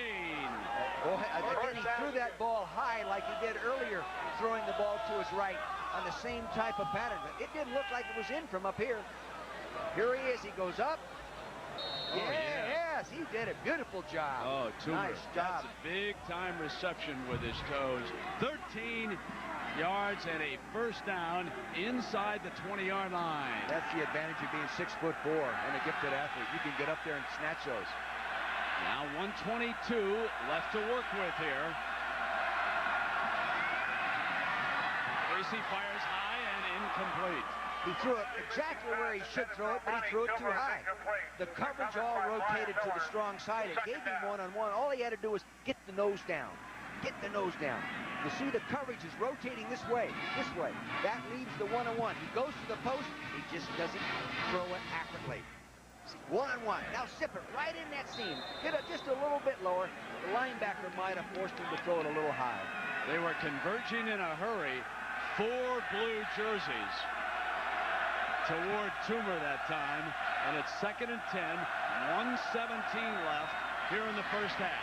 Greasy, Toomer, he got it! Touchdown, Wolverines, and Amani Toomer with 2 big-time catches scores Michigan's first touchdown. What a series for 18.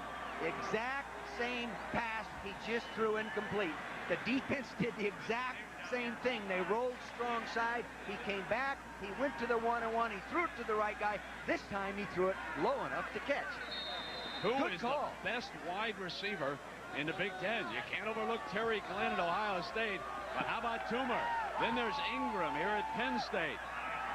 Mercury Hayes, no slouch. 1:13 to go, and the Wolverines, after, remember, recovering a fumble back here on the 10-yard line, they move 90 yards for their first score.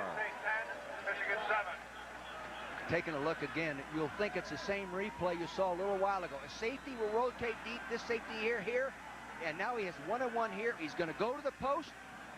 Ladies and gentlemen, this is a different replay. This time, he throws it complete, and he got it in there just in time. Penn State has a terrible year in the red zone. 25 now of 25 times the team have been inside the 20-yard line. They have scored. Not all touchdowns, but they have scored. And Jerry Sandusky, the fine football coach, talking with Joe Paterno right there, told me, he says, it's an attitude problem. He says, we've just lost the edge. We've worked on it an awful lot. We've always been very good there. And as he says with a grin on his face, Coach, all I can do is call it. I can't play the defense. There's a fine, fine football coach in this guy. He's been around a long, long time. He's probably right now saying, why did I come back with the exact same coverage? Toomer, 4 catches, 61 yards, 2 of the 4 on 3rd down, and that one monster on 4th down.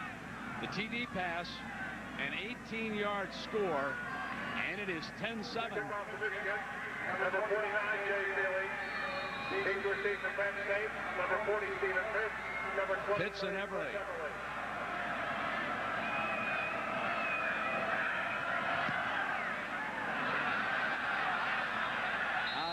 flags, and there's a penalty. There's a mistake.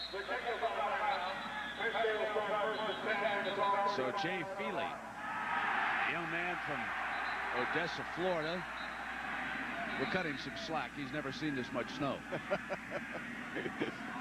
Hey, Jackaroot, Amani Toomer, he didn't like snow either the first time he saw it, did he? Brent, indeed he didn't. In fact, what a difference a couple of years makes for the young man who grew up in Berkeley, California, with a view from his room of the Golden Gate Bridge. When he first showed up at Ann Arbor, it snowed one day during practice, and he asked his teammates, he said, do I have to practice in snow? It was so cold that he wore extra socks, took a couple of wristbands, covered all his exposed parts. He didn't have to cover anything today but the football. Here's Archie getting the carry. We come down toward 1 minute.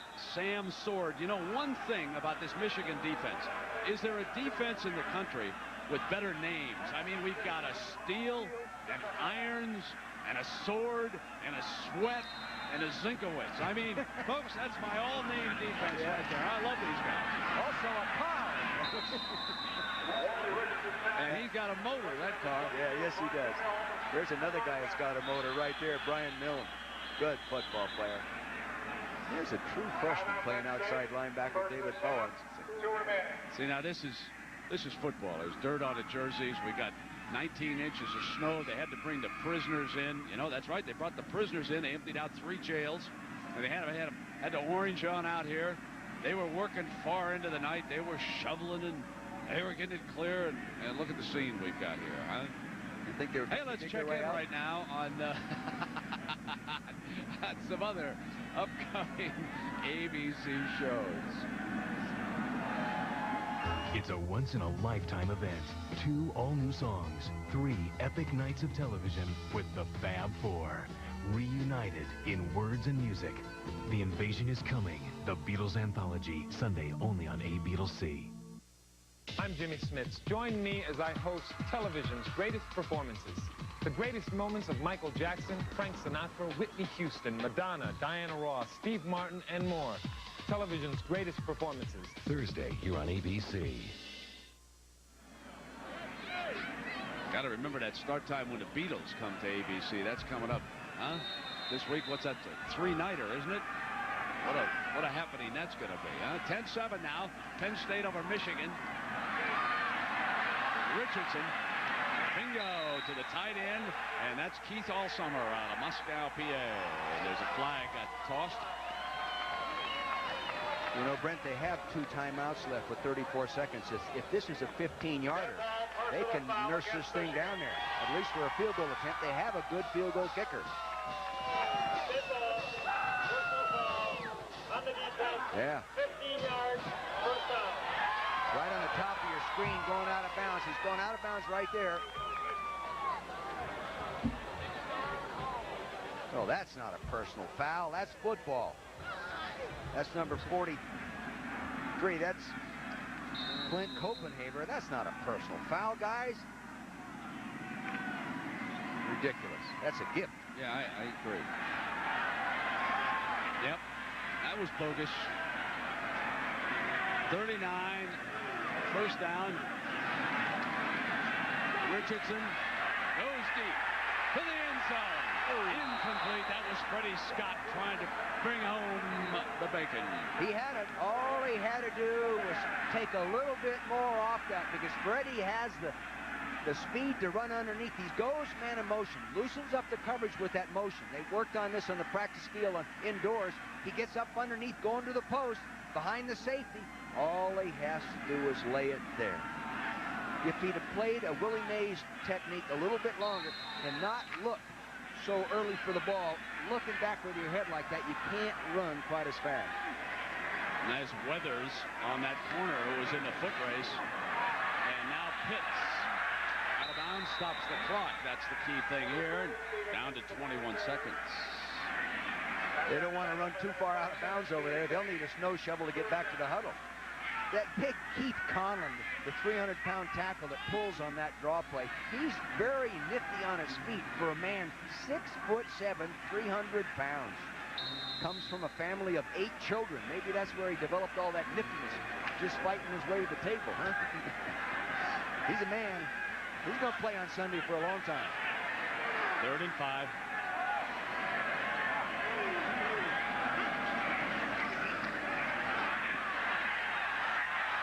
All summer the intended receiver, and now it will be 4th down with 18 seconds to go.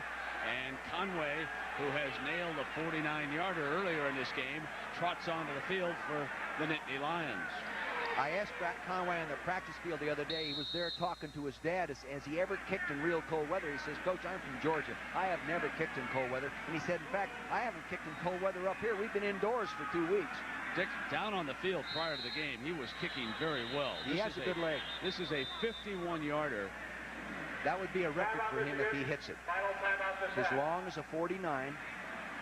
He's very good. When you compare him with the rest of the NCAA kickers over the years, he is better than they are in terms of average. He has a career average of 72%. NCAA kickers average around 65%. So he's a good kicker. Came to town this week and you needed a snow shovel to get your car out of trouble in Jackaroot. You couldn't find a shovel anywhere in this city. Well, Brent, on Wednesday with all that snow, what did Penn State do? They went and bought every snow shovel, every shovel, the entire community of State College. They're all here at Beaver Stadium in case snow fell again. There is a forecast for snow, so I'll tell you what I'm going to do, Brent, during halftime. For sale, just see me. Any of you here in State College need a snow shovel? I know where they are. You know, the thing is, we can laugh about all that snow, but there's still about 5,000 people without power up here, Brent. There's some cold people and some freezers that no longer have good food inside them.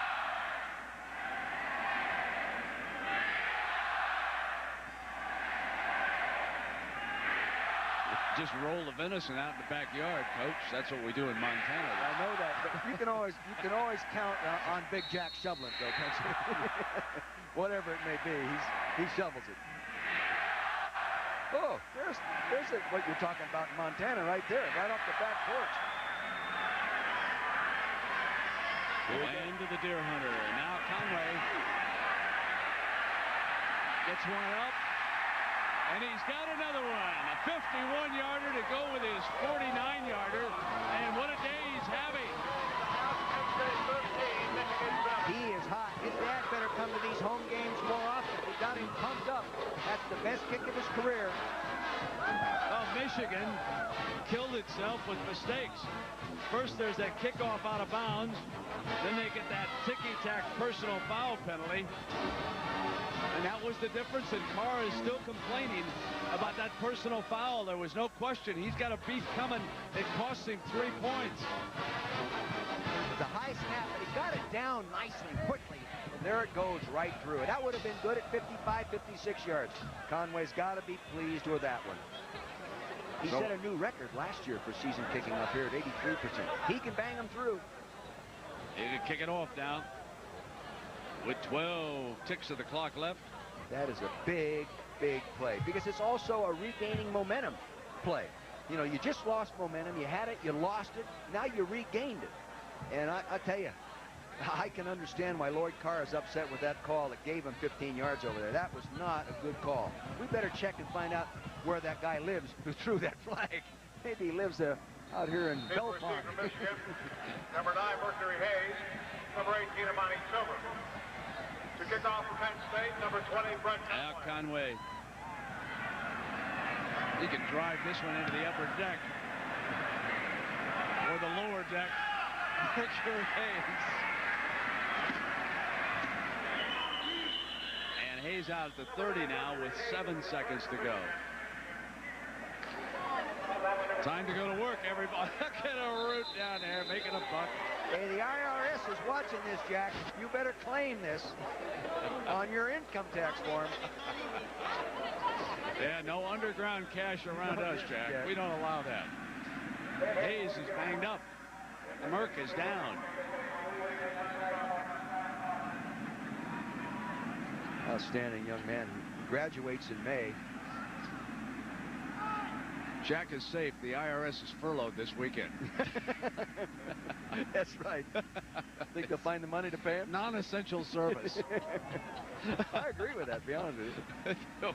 What, non-essential services? Okay. You can see some of the scores. We're going to go down and take a look at those horns here pretty soon. Yeah, Texas A&M, huh? I'm looking forward to it. Iowa coming after Wisconsin. Northwestern today, of course, in its pursuit of a possible Rose Bowl, possible Citrus Bowl. A couple of great scenarios involving the Wildcats. One, of course, they'll be pulling hard for Michigan next week against Ohio State, provided the Wildcats win today in Purdue, and I still think that's going to be a tough game down there against Alstott and the Boilermakers. Mercury Hayes coming off. Todd Yeager, the trainer from Michigan, taking care of him, getting him off the field. Good training staff on all these schools. He's a tough guy, this kid. Nice young man. They're going to flop on, Brent. Just go in. So it'll be a 13-7 Penn State lead. It's senior day in Happy Valley.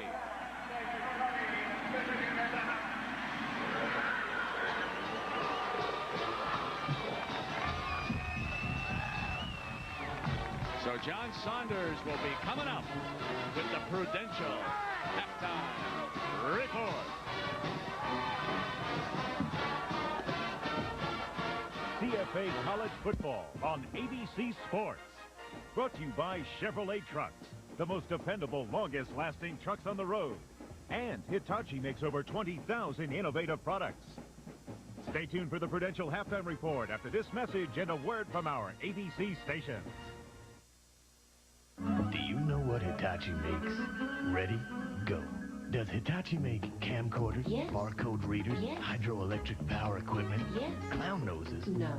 Power tools? Yes. TVs? Yes. MRI systems? Yes. Beanies? No. Oscilloscopes? Yes. Micromotors? Yes. Mass transit trains? Yes. Tongue depressors? No. PBX phone systems? Yes. Catnip? No. Semiconductors? Yes. Lots of products? Lots. Over 20,000. Yeah, but who's counting? Finding out Little Caesar's new stuffed crust pizza is a better deal at only $7.99 results in a kind of wacky happiness. A large cheese and pepperoni stuffed crust pizza at Little Caesar's for just $7.99. Pizza, pizza. Guess which motor oil more top mechanics use in their own cars and trucks over any other oil? Valvoline. The #1 choice of America's top mechanics. Hey, get poppin'. This is a taste you can't resist. I say put a can in every hand. Do the Pringles twist like this. Pop a top, well, keep it fresh. Slip it in. Grab a stack of your favorite snack. Let the fun begin. There's no stopping once you're popping. Hey, wake up. Don't get caught holding that bag. Hey, that's no party. Greasy pieces are a drag. There's no stopping once you're popping. Once you pop, you can't stop. Join host Brett Butler with Chicago, Dennis Franz, The Temptations, Shania Twain, Jed Foxworthy, and more. A gala to the president at Ford's Theater, tonight on ABC. Sunday, it's the funniest $100,000 of loot for the biggest hoop. I only hope whoever wins this check doesn't try to shove it into an ATM. A new $100,000 videos. I had Superman's love child. Then, a young mom calls the Man of Steel a super stud. They don't call him Superman for nothing. An all-new Lois and Clark after videos, Sunday on ABC. I've got gigabytes, I've got megabytes. I'm voicemailed, I'm emailed. I surf the net, I'm on the web. I am Cyberman. So how come I feel so out of touch?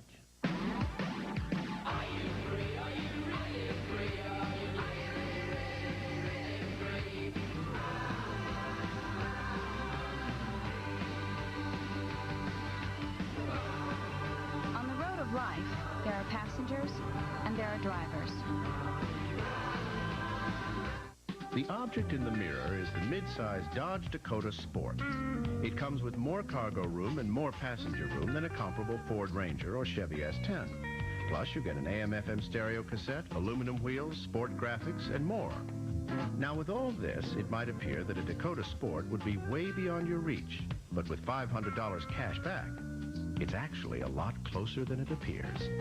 Dakota Sport, from America's Truck Stop, the new Dodge. You can win $4,000. Watch Action News Monday at 5. The Prudential Halftime Report, brought to you by the Prudential. When you face the most important financial decisions of your life, turn to the Prudential. Peace of mind, it comes with every piece of the rock. From our New York studios, your host, John Saunders. And welcome. 13-7, Penn State has the lead over Michigan. The second half is straight ahead, but right now time for scores and highlights, and we stay in the Big Ten. Ohio State ranked number 2 in the nation, facing Indiana. Alan Sikowski's punt is blocked by Alonzo Shavers, and this would lead to Bobby Hoying, who goes to work, one of the best quarterbacks in the nation. 12 yards to Terry Glenn, whose shoulder appears to be okay. 7-0 Ohio State. Then Hoying 4 yards to Terry Glenn. Once again, he dots it over from the 1. 14-3, the Buckeyes take the lead in this one as Bobby Hoying breaks Art Schleister's single-season passing record of 2,551 yards. Vanderbilt against Florida. The Gators ranked number 3. Danny Werfel back to earth. 19 yards to Chris Doering, his favorite target. 14-0 at that point. The Gators take the lead, and Terry Jackson has a 9-yard touchdown run into that one as well. That's the difference, 14-zip. Tennessee having their problems with Kentucky. Billy Jack Haskins, 57 yards to Billy Coleman. And he's behind everyone. Takes off and just gets hauled down inside the 10-yard line. Mo Williams, 9 yards out, takes it in. 7-3 Kentucky with the lead. Peyton Manning, you don't see this very often, is picked off by Lerman Boyd at the Tennessee 35-yard line. It leads to a Brian Johnson 33-yard field goal. Billy Jack Haskins also has a 49-yard pass to Mo Williams that got it inside the 10 again. Kentucky trying to march in. They just got stopped at the 6-yard line. 10-6, Kentucky has the lead. It is 3rd and goal. We, of course, will keep you up to date on that one. Manning's interception, the first in 132 attempts. Maryland against Florida State. The Seminoles still very much in the hunt for the national championship as well. Danny Cannell, 17 yards to E.G. Green in the back of the end zone, unmolested back there, 14-0. Scott Milanovich, he's a punter, and he's also a quarterback. He throws this one on the fake punt to Walt Williams, 33 yards, 14-7. And right now, Florida State is rolling. 31-10 is the score. Warren Dunn has a touchdown just gone in. Pooh Bear Williams has 2 touchdown runs in the game as well. Now, Ray Goff is out, it appears, as head coach at Georgia. A.D. Vince Dooley said before the season he wanted great improvement in the team this year. The Dogs are 5-5, 3-5 in the conference. In fairness to Goff, though, most of his team has been injured this year. Now, possible successors, Wayne Hall, the assistant at Auburn, and Pat Sullivan, the head coach at TCU. Speaking of TCU, they're in action today up against Texas. Sean Mitchell, 24 yards on this touchdown run as Texas jumps out to a 10-3 lead. And that's where it stands right now in the second quarter. Virginia Tech and Virginia, important game because both of these teams feel that they should have a shot to get to the Alliance, and they still do. Tim Sherman, 31 yards to Jermaine Kroll, 22-14. Sherman, the backup quarterback, comes on to throw a couple of touchdown passes after Mike Groh had thrown a touchdown pass as well. 22-14. Groh left the game with a bad ankle, but he can come back. Boston College and Syracuse, Jason Malecki with the punt. Marvin Harrison fields it and returns it 62 yards for the touchdown. Syracuse rolling in this game. 30-8 the score at that point. The freshman Rob Conrad with 3 touchdowns, 2 on the ground and 1 reception as well. 37-15 the score there. Clemson ranked number 24 facing South Carolina. This one's all tied up at 7 apiece. Steve Tannehill has a touchdown pass, and Emery Smith has run one in for Clemson. Iowa against Wisconsin. A couple of teams that started the season with high hopes, and Iowa actually started 5-0, but then has continued to struggle since then. And Barry Alvarez looking on. His team went to the Rose Bowl a couple of years ago. Cedric Shaw from 7 yards out, one of the top running backs in the country. 14-0 at that point right now. Iowa leads Wisconsin 21-7. Cedric Shaw actually has 2 touchdown runs. Memphis against East Carolina. Cadre Anderson, a 1-yard touchdown run. Jarris McPhail for East Carolina, 6-yard touchdown run. East Carolina leads it 10-7. Akron and Miami of Ohio as we go into the MAC. In Miami-O, as you know, they knocked off Northwestern. They're blowing out Akron 44-0. Princeton and Dartmouth. Princeton with a win would clinch at least a tie for the Ivy League title. This one is scoreless in the second quarter. Harvard and Yale. Vin Ferreira, 25 yards, looking for Covey Skelton.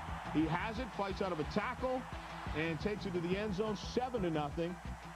And then Heffernan from a 4-yard run.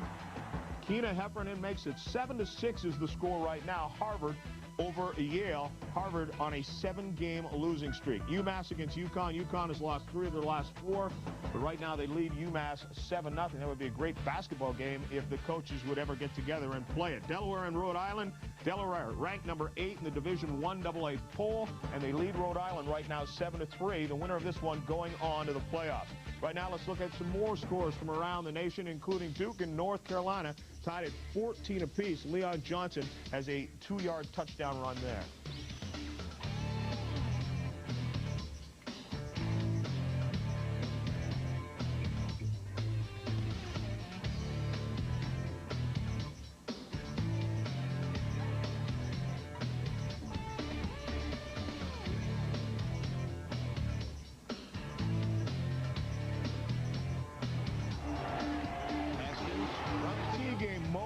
On 3rd down, fights his way to the end zone for the touchdown, his 2nd touchdown run of the game, and Kentucky right now with the lead over number 4 Tennessee, 17-6.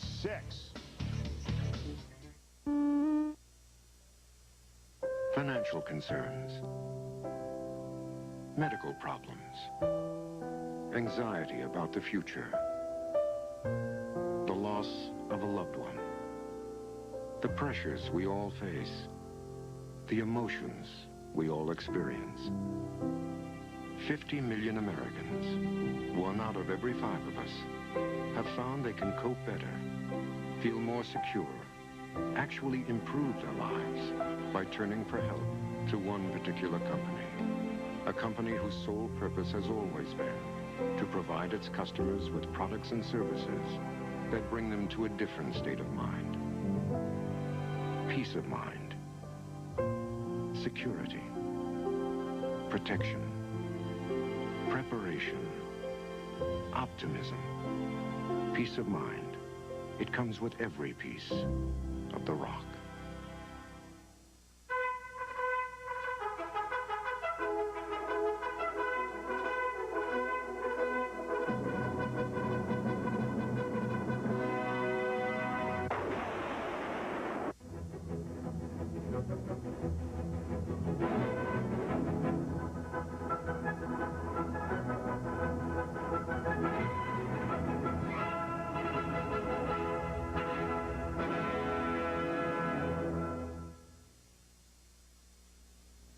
Welcome back to the Prudential Halftime Report. You're watching Game 1 of our doubleheader at 3:30 Eastern Time. 5 games of regional interest. We have previews beginning with Keith Jackson in Los Angeles. When you want to know something about a traditional rivalry like USC and UCLA, you ask the man, Coach John Robinson of the Trojans. Pretty good ball game coming up. Oh, I think a very good ball game. The only game in town these days. And, you know, what's unique about this game is that it's an inner city. So there are families, husbands and wives, one a Bruin, one a Trojan, brothers that have been on opposite sides. So it's got a unique flavor in that it's the city championship, which doesn't happen anywhere else. That won't be an earthquake you hear about. That'll just be the usual when the Trojans and Bruins get together. Now here's Mark Jones. Ironic, isn't it? Northwestern Avenue here at Purdue University, just a few yards from Ross-Ade Stadium as the Wildcats and the Boilermakers get set to hook up. Look at this, the Boilermakers special trying to derail this dream season for the Wildcats. And Mr. Engineer Todd Blackledge, what a dream year it's been for Northwestern. Well, it really has, Mark. A win in this ball game would be an undefeated Big Ten record and the school's first ever 10-win season, but they faced the prospect of stopping the #1 running offense of Purdue without their leading tackler, linebacker Pat Fitzgerald, out with the broken leg. Northwestern entertaining hopes of making it to the Rose Bowl. Have you figured out how to get this thing to the stadium? Ready to roll. Let's go, my man. Let's check in with Terry Gannon.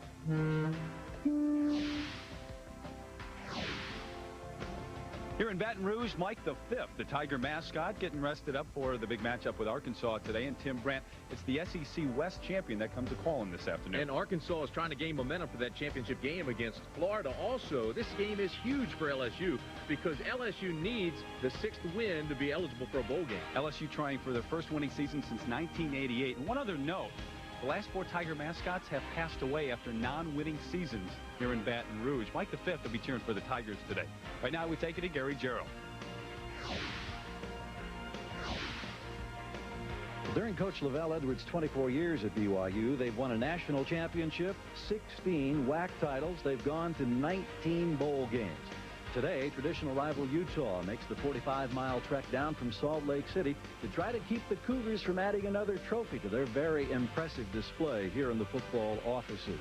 We expect a high-scoring aerial circus in this one today, but one of the keys for the Cougars is to stop Utah's other primary weapon. That's true freshman running back Chris Huamatu Ma'afala. He's the smallest in his family. Yes, the scale is right. Wow. The stakes are high here in Provo. A must-win for the BYU Cougars. Now let's go to Roger Twyla. I'm in a wheat field just north of the campus of Kansas State University. Of course, Kansas is known for its wheat, and the winter wheat crop has just been planted. But an unusual phenomenon is occurring. We're finding cotton all over this wheat field and all over the town of Manhattan, Kansas. The reason is that the Cotton Bowl will likely take the winner of the game later today between Kansas State and Colorado. K-State's never been to a New Year's Day bowl game. They've only won 10 games once before in their history. And not to discount the Buffaloes, but they've been to a lot of New Year's Day bowl games. We've got 2 top 10 teams. It's going to be a terrific football game. And the winner, in all likelihood, will be seeing cotton. Now, John, this is not my usual wheat field attire.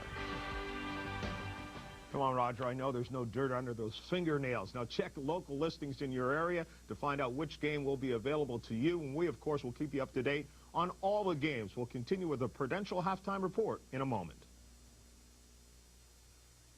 A date on the calendar. Monthly exams. The beat of a heart. A glimpse into the future.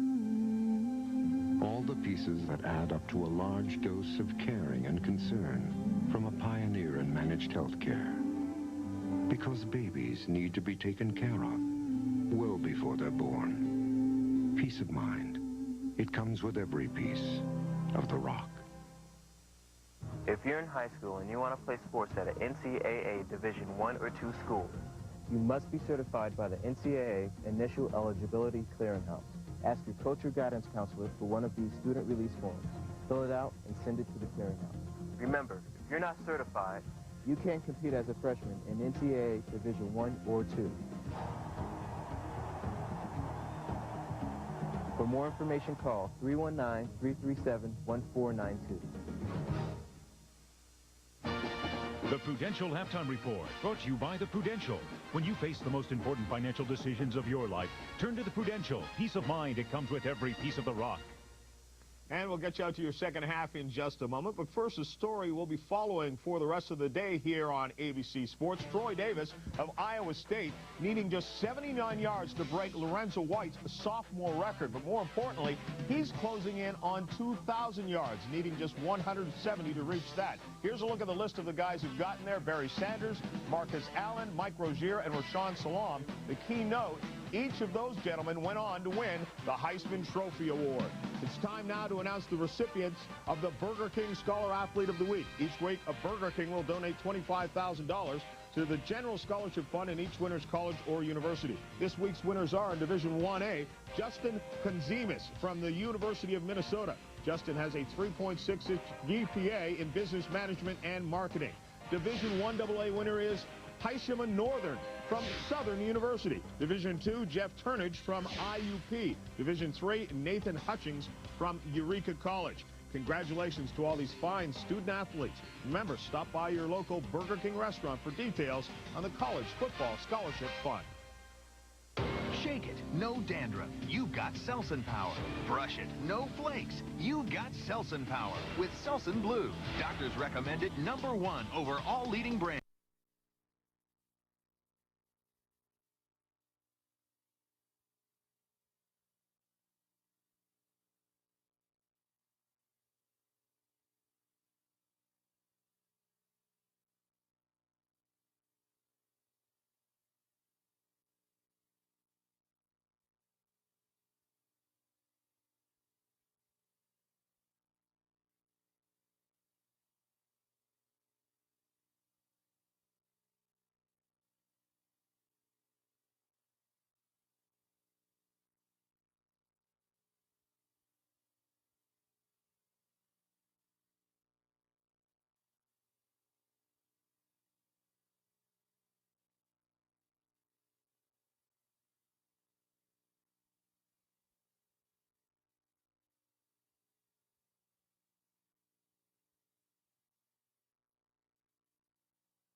Well, Merry Christmas, everybody. 19 inches last Wednesday and more falling on Happy Valley. We've got some hardy folks here. Penn State leading Michigan 13-7. We're at the half. Earlier this week, Michigan made news. Here was athletic director Joe Roberson with the big announcement. I'm obviously here to tell you the obvious. You all know that the decision has been made that Coach Lloyd Carr will become the permanent Michigan football coach. And I can't tell you how thrilled I am to have that happen. And if you think I'm thrilled, I wish you could have been with us yesterday afternoon at 3 o'clock when I told the team. I want to thank Joe Roberson for the opportunity to be the head football coach at Michigan. It's a tremendous honor, and I will do my very best to uphold the great tradition that we have here at Michigan. He's a very class act, and Dick Vermeil, I know you and I joined a lot of folks. We're very happy to see him become the head coach. Let's talk about what happened to his defense, though, early, because Penn State was able to build a 10-point lead, and they scored on a little pass down here going in. Well, they came with a play-action pass against the blitz, and they didn't pick up Archie coming out of the backfield. Somebody should have picked him up. I really think a third safety was supposed to come over and get him, because the linebacker that normally would cover him was blitzing. Didn't get a touchdown.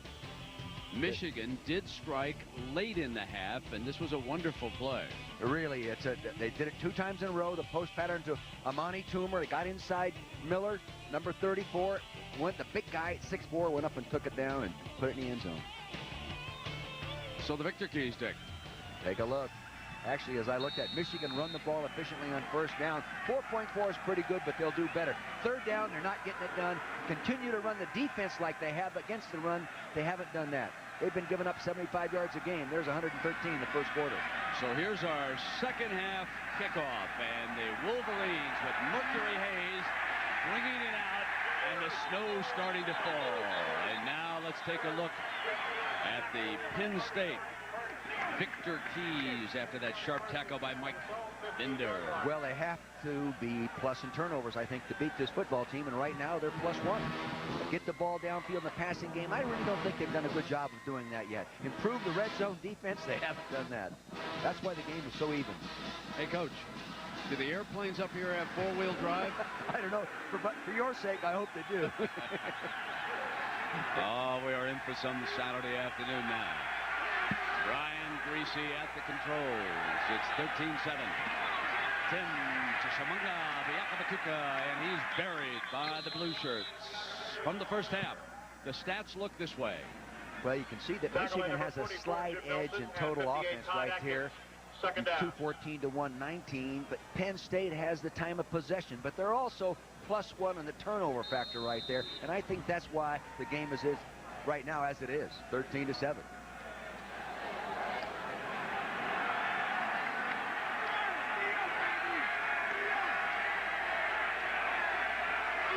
Biakabatuka approaching 100 yards. He's rushed for 99.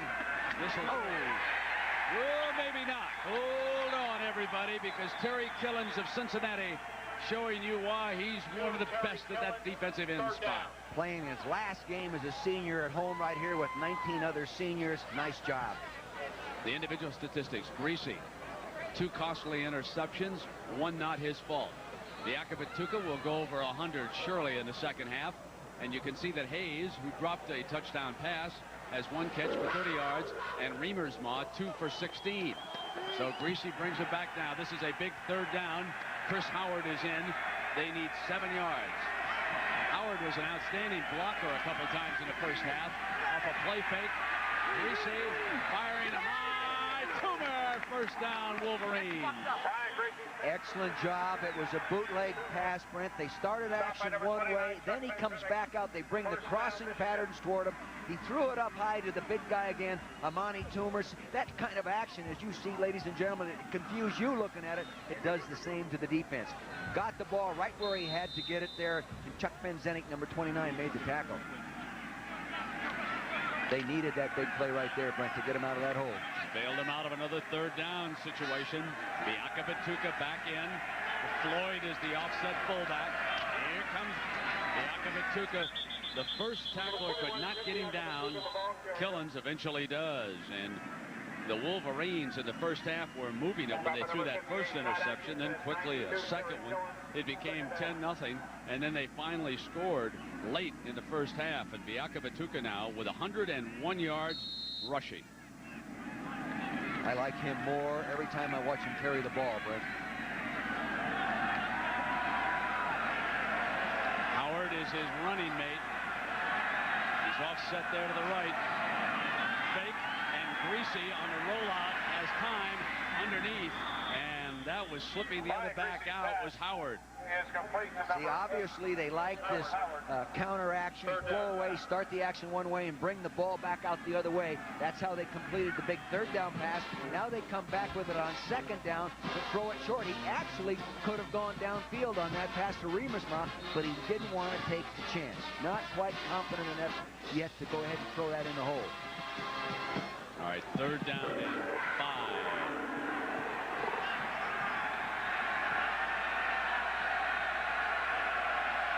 So Biakabatuka and Howard are operating out of the same set.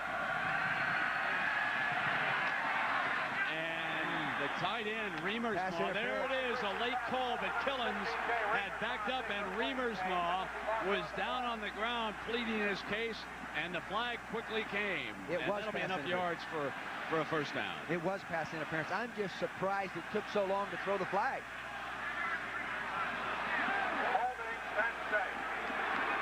Joe doesn't like that. But from up here, it looked obvious, Brent. I saw what the coverage was. They were doubling the wide receivers. They came back to the tight end side. Linebacker on the tight end. Right at the bottom of your screen. He was all over. But he was all over him prior to the ball ever being thrown, too. So the ball is spotted inside the Penn State 45. Coach? Joe says, who called that? I want his name. He may not get out of town today. None of us may. We'll have his car towed.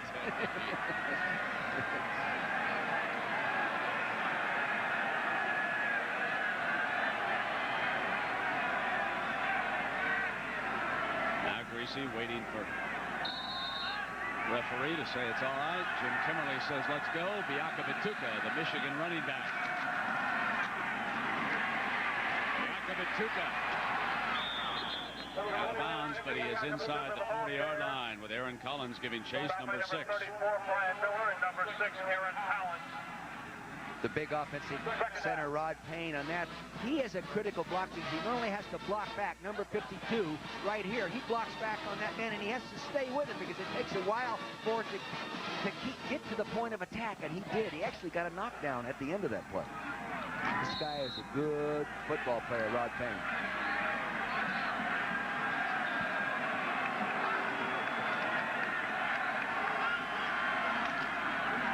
Second and 3, Biakabatuka is going nowhere. Aaron Collins and Brandon Noble bury Biakabatuka. Jackaroo. Well, Brent, you were wondering about Floyd, the fullback for Michigan, where he'd gone. Well, he's gone to the sidelines. He has a slightly bruised right shoulder. Now, they're checking the range of motion right now. It doesn't seem as if it's too serious, but they're going to keep him out for a while. Check it over real good. They just sent him back, Jack. Miracle healing power of that sideline. Those trainers really have a potion. What a deal. And Chris Howard is set behind Floyd. They're bringing people. Off a fake. Greasy steps away from it. Hayes up in the air, and he is hit on the other side by Mark Tate. Nice coverage. The ball should have been thrown out and away from him so he could keep making the corner move. He stuck Tate, throws him inside, but he didn't throw the ball to the outside. You'll see what I'm talking about right here. They're isolated here one-on-one. They blitz. They have man-to-man coverage. He's playing, taking away the inside. There goes the corner. Now, the quarterback throws the ball to the outside. He has a completion. He just threw it behind him. Michigan punting. There's Terrace trying to find a corner. It hits on the 8 and makes it into the end zone. It's coming out of the 20-yard line. Penn State's ball. The Nittany Lions lead it 13-7. Wally Richardson in the offense going back to work. The Niners are in a battle to get back to the top. But Dan Marino and the Dolphins want to make their big splash. They meet on ABC's Monday Night Football. Well, let's see. I guess the convicts don't want to go back. no, I'm sure this is a couple of good citizens here. Nice people. Here, our receiving battle, Amani Toomer is the winner. But can you believe that Freddie Scott is being shut out? Well, it's been that way all year. He only had the one great big game this year when he caught 13 balls. Pitts is the tailback.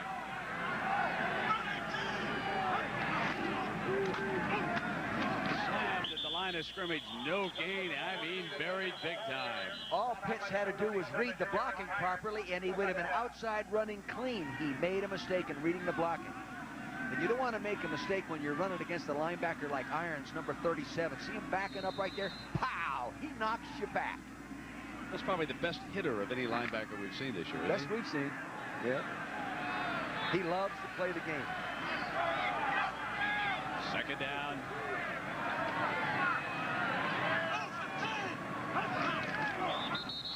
Whistle's dead.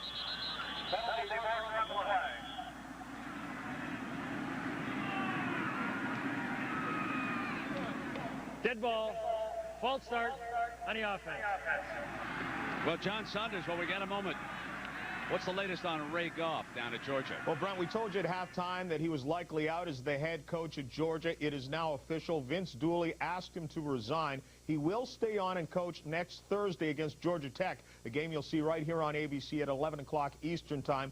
If they go to a bowl, he'll also coach that one, but a settlement has been reached. Ray Goff in his final year as head coach at Georgia. Brent, back to you. Yeah, John, I got a little follow-up on that here, but first the play. Richardson from all summer. First down, Penn State. They find it right there in the hole. Let me tell you about Ray Goff. Almost immediately when we arrived in Happy Valley, there were two folks in here that are very close to the Georgia program. They were asking Joe Paterno questions about Gary Barnett at Northwestern. So his name is going to be popping up in the speculation, but also Pat Sullivan, one-time Heisman Trophy winner down at Auburn, who has done an outstanding job with Texas Christian at TCU. He appears to be the leading rumor candidate at the moment. That could be a big-time job when it turns around. And now they go with the fullback, Whitman.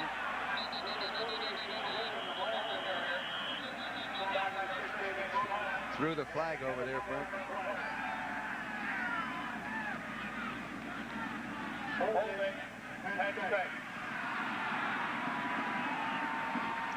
You know, we're talking about coaches, Dick. I'm going to bring you in on this one because they asked us our candidates yesterday for coaches of the year, and we had three.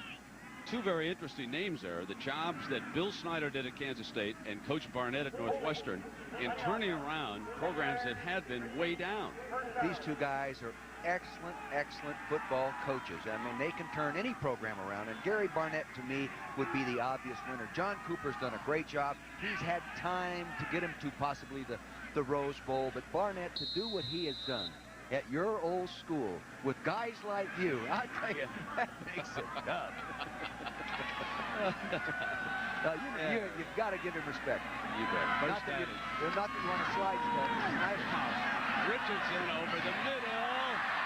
Dumps it off, and pitch was coming out of the backfield to the 34-yard line. Now, let me ask you further about Barnett. Can someone who is very successful at Northwestern, remember he came from Colorado, can he now jump down into the Southeastern Conference and do the same thing all over again at a program like Georgia if he elects to do it? No question. I mean, he can go anywhere and win. You're supposed to say no. I'm trying to keep him in Evanston.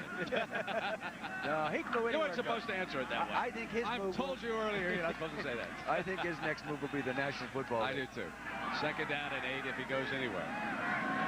9:20.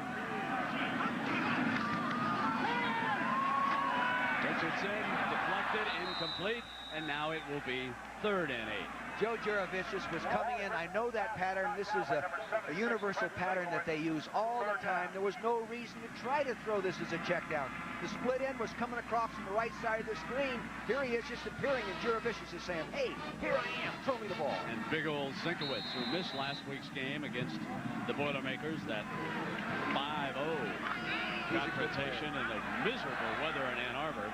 First time he's been healthy in 5 weeks. He was defensive MVP, then MVP last year. Third down now, and the Nittany Lions need to reach the 43-yard line. Alzheimer's short. They don't get it. Short of the first down. They ran a hot receiver pass to the tight end. They blitzed the linebacker. The quarterback and tight end saw it, and they just automatically threw the ball to Alzheimer. That's a good adjustment. Now here's Alzheimer coming off. You'll see the linebacker blitz. So they hit him right where he left. That's not a called play.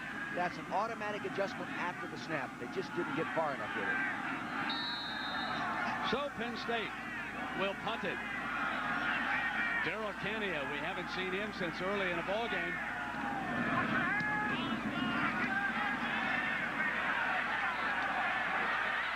And here's Toomer. Good coverage. Down at the 15, and there's good punt coverage on that play. 8:31, third quarter, 13-7, Penn State.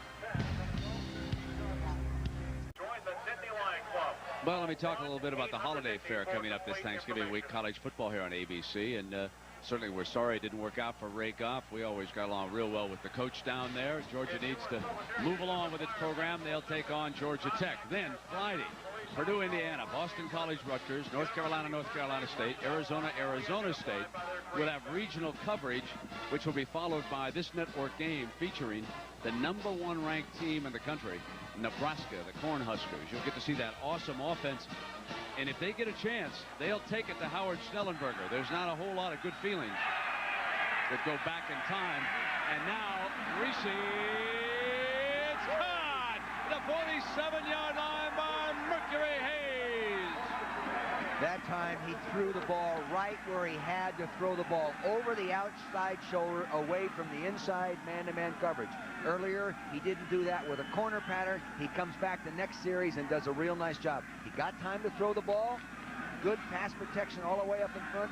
Steps up into the pocket, throws it to the right side of your screen. See, the ball pulls the receiver away from the defender. Nice job by Mercury Hayes. Good job by Greasy.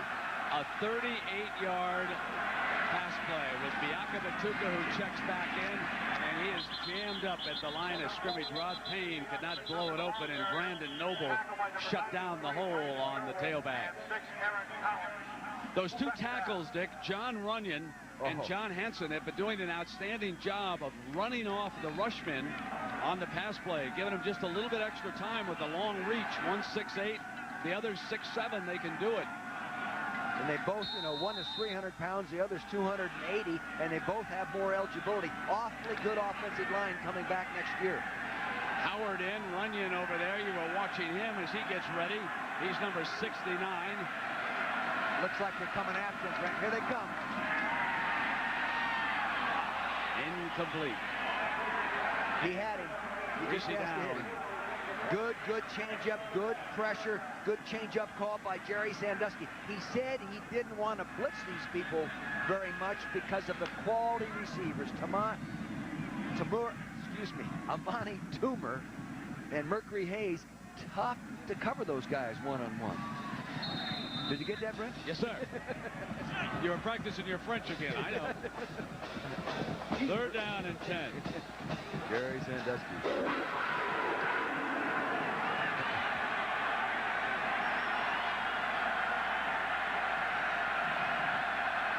Toomer's on the short side. But Greasy puts it back to the middle, and that one could have been intercepted. He wanted Reamer's ball. The flag comes. Field judge throws it late. There's the flag.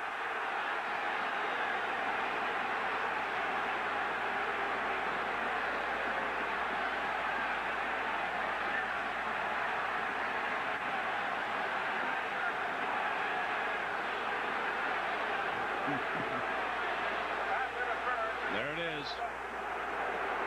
And the Snowballs follow that flag.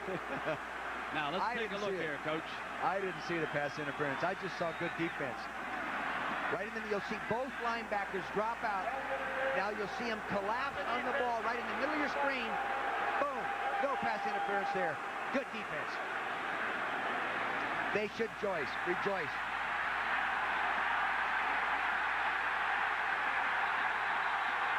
Joe is upset, and that's going to bring more snowballs. Or a 15-yard penalty. Come on, Joe Pa. You're now a grandpa. You know, you don't want to get mad. I really don't think that was pass interference. Top of your screen to the right. No, my, please. Darn it, that just whizzes me off. I'll tell you what we got here, folks. We got a little get even, okay? Yeah. Because late in the first half, we had a personal foul call against Michigan, which set up a late field goal. And I want to tell you that the head of officials whom I spoke with at halftime told me that this was not a good call, that they should not have called this on the sideline a personal foul.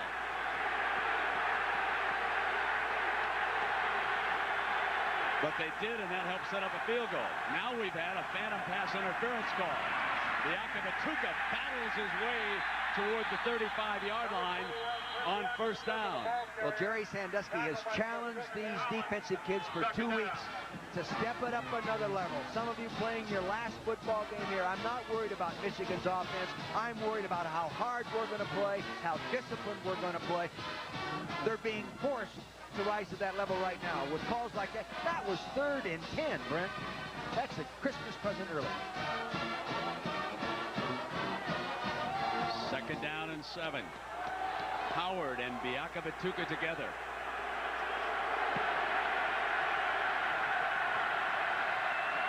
Fake toss. Greasy under pressure, fires to Howard, out of bounds at the 33-yard line. That's short of the first down. Good game plan adjustment at halftime by Coach Jackson with the offense. They've come out here in the 3rd quarter and they have used 3 waggle actions, misdirection passes. All 3 of them have been complete.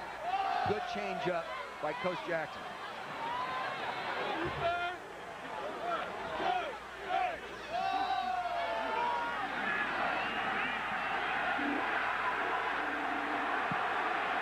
Third down and 4.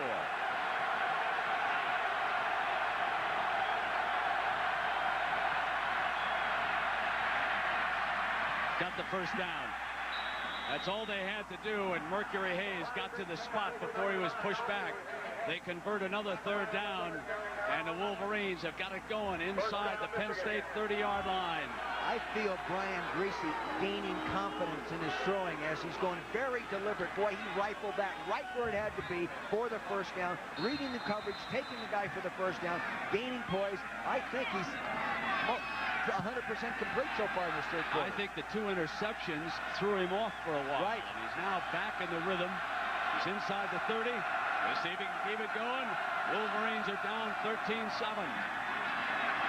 Under heavy pressure, he's sacked at the 41-yard line by Todd Atkins. Todd Atkins, a big play. Todd Atkins has had an off year. Came into the season, contracted mononucleosis. Has had a hard time coming back. Here he is setting up on 75. That's Thomas Wines. He beats him with a good hard inside move. And this guy, when he is healthy, can play with the best of them. And that is a big play by Todd Atkins. Nice job, young man. Playing his last football game in this stadium. A 12-yard loss. Make it 2nd and 22 for the Wolverines. The ball at the Penn State 40-yard line. Straight back. Time underneath. Reamersma at the 34-yard line. They pick up 6 yards with Killens defending the tight end again. They aren't giving those tight ends any free room, are they? Every time they go out, there's someone running off, and then if he does catch it, someone else is belting him as soon as he just gets it put away. Greasy doing a nice job there, Brian. This is 3rd and 16. The Wolverines need some yardage to get closer if they have to try a field goal attempt on 4th. This is a big 3rd down, and they don't necessarily need it all. Greasy now back. Greasy with time. Greasy, they got it! First down, Toomer! 15-yard line! Unbelievable. They rush 3 people, play 5 people underneath, and go 3 deep. And he still throws the square in. and a strike. Nice job. Now you'll see 3 rushmen, right, 5 across right here, and 3 deep, and he hits the square in right in the hole. Should not be able to do that against 5 people underneath. That should be intercepted. Well done by Brian Greasy and Amani Toomer. Now Biakavituka.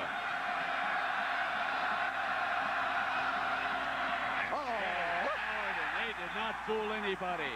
That was Brandon Noble, number 93. I believe they blew the assignment on that. I believe it was going to be a trap and someone didn't block back and turn the wrong guy loose. You turn him loose, he's going to make the play. A good football player with another year of eligibility. An administrative justice major, just administering justice to the running back. 2nd and 12 for Greasy and the Wolverines. Showing blitz. Off a fake. Still gets time. Fade. Hayes can't get it. And into a pile of snow and some flying missiles. And Hayes is hit in the face. Yeah. Hayes was struck in the face by a snowball. Which could result in an unsportsmanlike conduct penalty. Once again, fans who are seen throwing snowballs. Here we have the one-on-one situation. Hayes on 33 Tate. He's going to go to the corner. Going to the outside. The ball was just a little too far. He had him beat for the 6-pointer.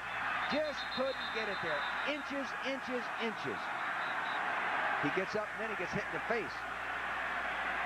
These fans, you'd think we're in Vet Stadium.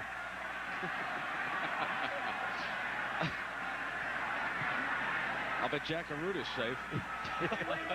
Where is he? Hiding.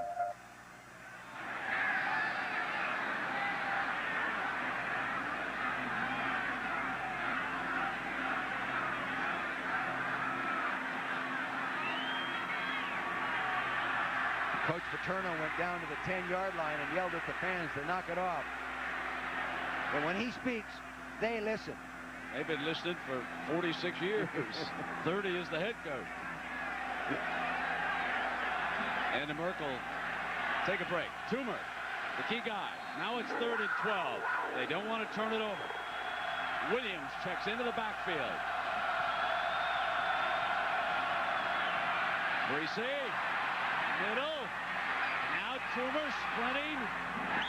No first down, but they can kick a field goal from there. 18, Amani Toomer, tackled by number 34, Brian Miller. 4th down. Now it's field goal. Here's Hayes again. Now what? He'll get up.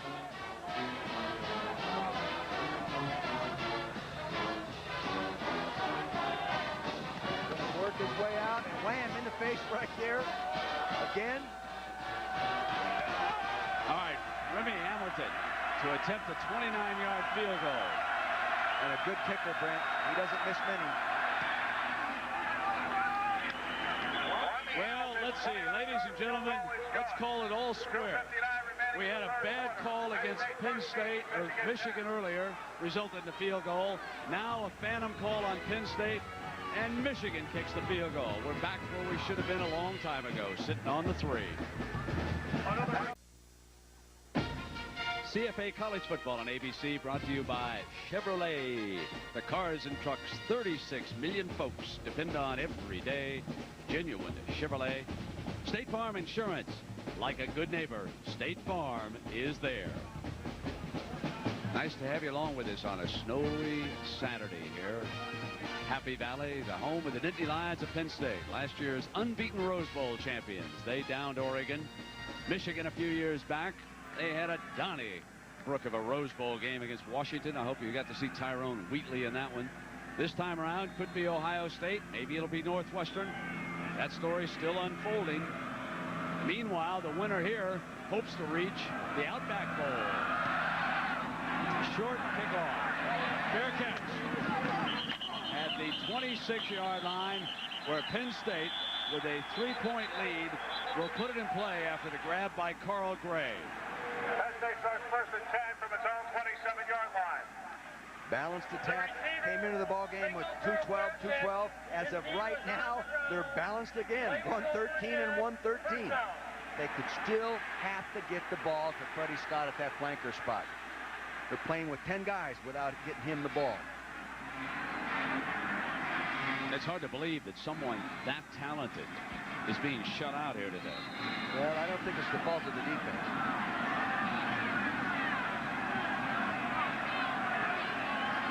Here he is in motion. He'll double back. This is Milne, a hard-hitting fullback. The 29, John Saunders. All right, Brent, first some tennis news. Semifinal WTA Tour Championship. Steffi Graf wins in straight sets, so she awaits the winner of Anka Huber and Brenda Schultz-McCarthy. You can see that at 1 o'clock Eastern time tomorrow. Tennessee and Kentucky. Mo Williams from 26 yards out, his third touchdown of the game. 7th time this season he's gone over 100 yards. That's a Kentucky record. Tennessee's just added a field goal, but trailed by 12. John, that was a shocking score for us. Second down. Richardson firing complete. He's got Ingram. Splits the defense. Ingram trying to shake free.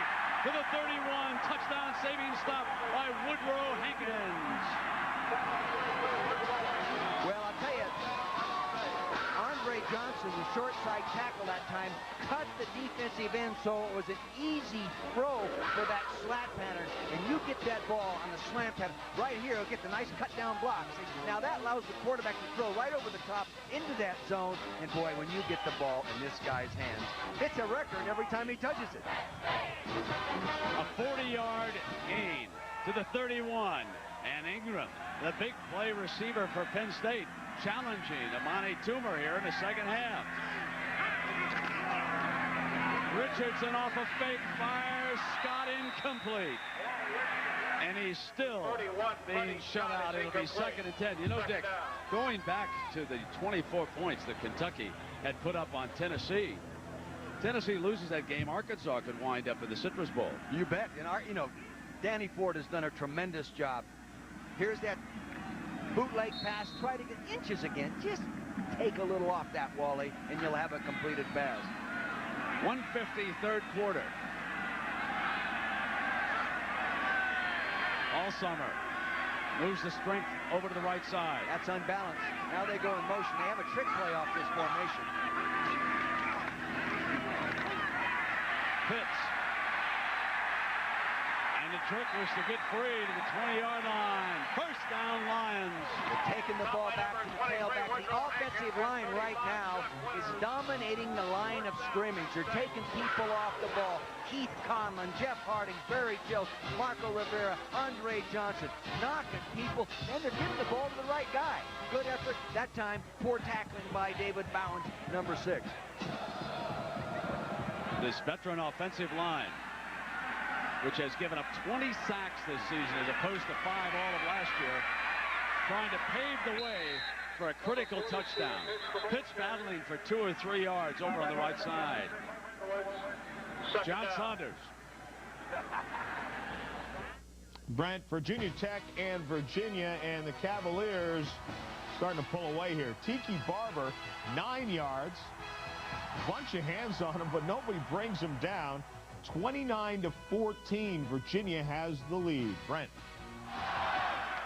All right, John, here the Nittany Lions on the drive, leading it by 3 inside of a minute to go in the third quarter.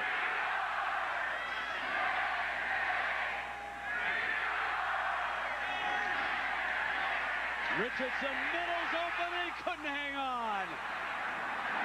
Al Sommer with 1 mid on the ball would have made a great catch and couldn't bring it in.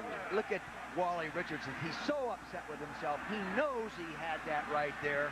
All he has to do is just pause 1 second, concentrate, throw the ball with your eyes first, then your arm, you have a completed pass.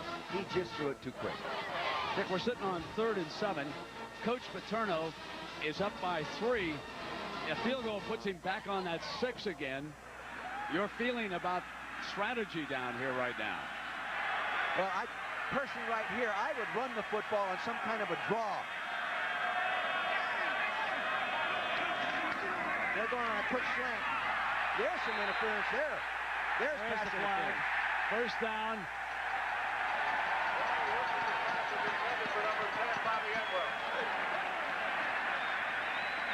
They were rolled up on him. He tried to come underneath with the slant. The corner rolled up, was right in his face, gave him a shove from the outside. Here you see the one-on-one situation. That's Woodrow Hankins, the second stringer. See, he got there too early, obviously, and Bobby says, throw that thing. Woodrow is playing right now in place of Clarence Thompson. Lloyd Carr says, I don't like that one either.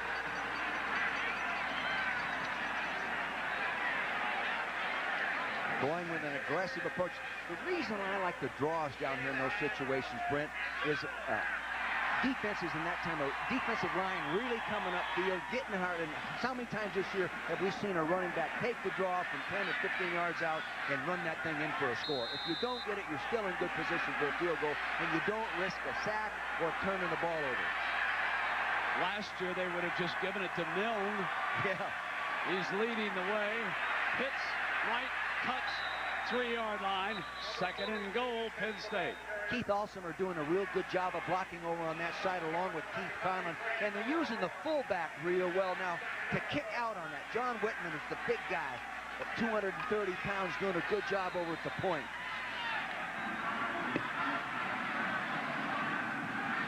They many times will put both fullbacks in this situation. They will have John Whitman and Brian Milne in the backfield together.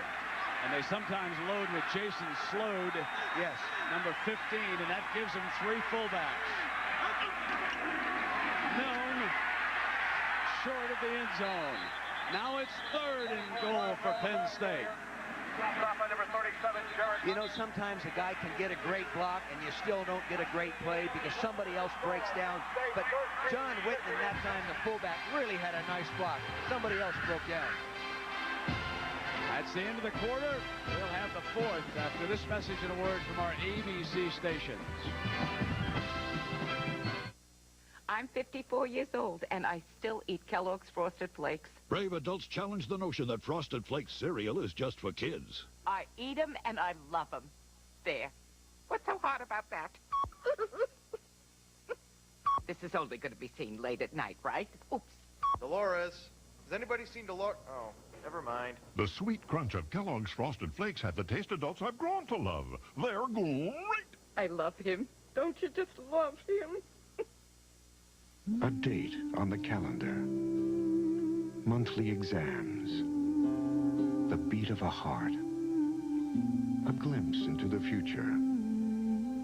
All the pieces that add up to a large dose of caring and concern from a pioneer in managed health care.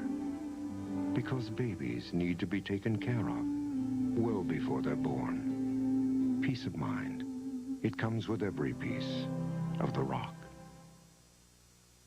In one day, it's the television event of our lifetime. The incredible music you've always loved, plus 2 new Beatles songs. The Beatles Anthology, tomorrow. Let's look at the Magnum Power Sales event one word at a time. Magnum, as in Magnum Engines, as in Dodge Ram, ranked most appealing pickup by J.D. Power & Associates. Power, overall the most powerful line of truck engines on the planet. Sales, save on 5.2 and 5.9 liter V8s, up to $670, or $500 on Cummins diesel. And event, it's the first time America's hottest pickups have ever been on sale like this. At America's Truck Stop, the new Dodge. I am the picture of health. I'm low-cal and high-fiber. I'm homogenized and pasteurized. I'm fat-free. So how come I still feel like...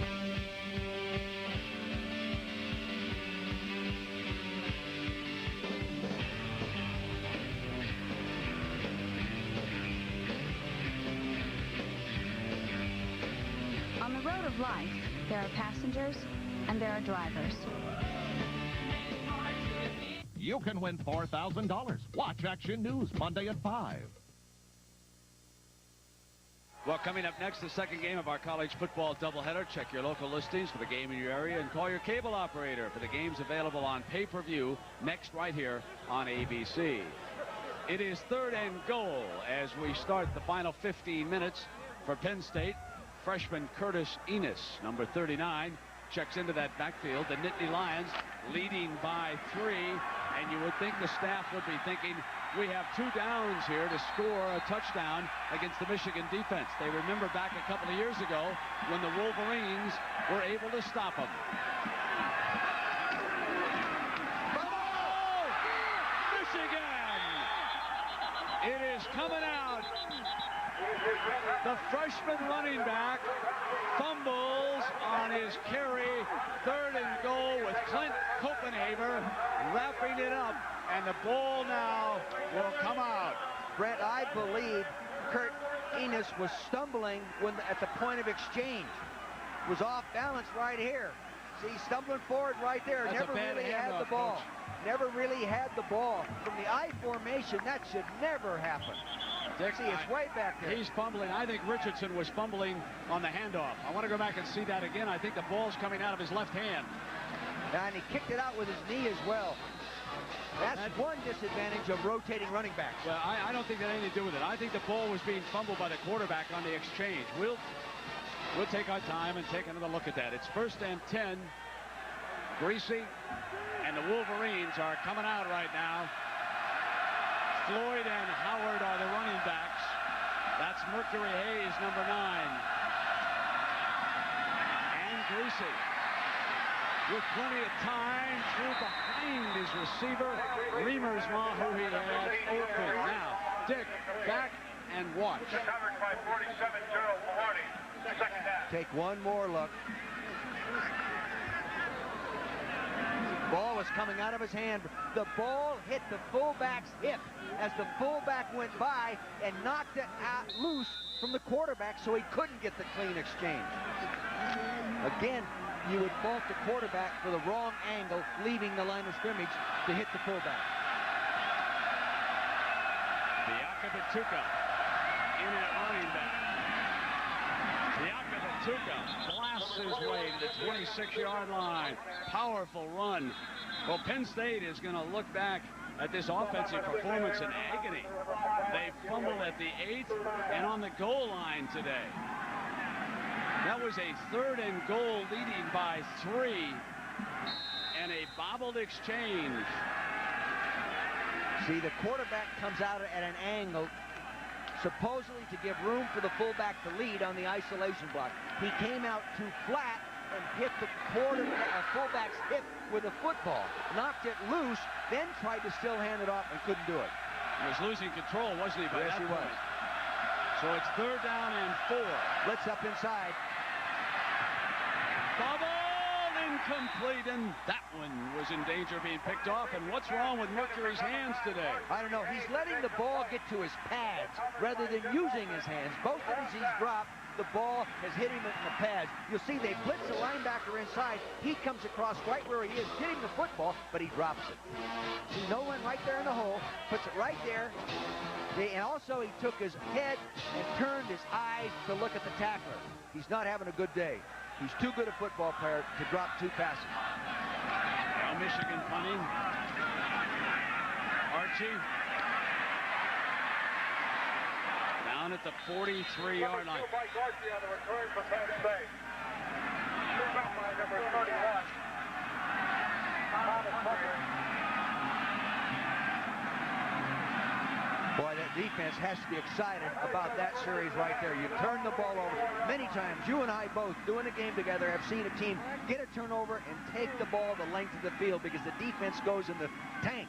They did not go in the tank, come up with it, and get him out of there. They have the ball back at midfield. Well, 10 catches for the 2 Michigan stars. Nothing. To 3 as Freddie Scott is being shut out. Pitts checks in at running back, and Richardson just on the sideline, and he picks off Ingram again. Yeah. David Bowens had his hands on the ball and tipped it in flight, but didn't hit it hard enough to get it out of the hands of Bobby Ingram. Here he is jumping as high as he can, number 6. See that? He batted it in the air, but it still got to Bobby Ingram. Fran Gander coming out and throwing on 1st down. End over formation again, Brent. Oh, big run by Pitts. Pitts slams to the 32. First down, Penn State. What they're doing right now is they're cross-blocking the tight end down and the tackle pulling out. I'll show you on the telestrator what I'm talking about. The tight end will block down right here, and the tackle will pull right there. And they're sealing off the defense. The fullback will now lead, creates the hole. There it is. Nice job of blocking and good running. Call that feed blocking.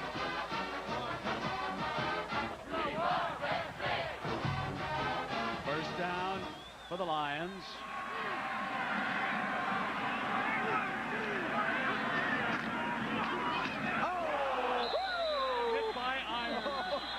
Stood up the running back in that hole that time.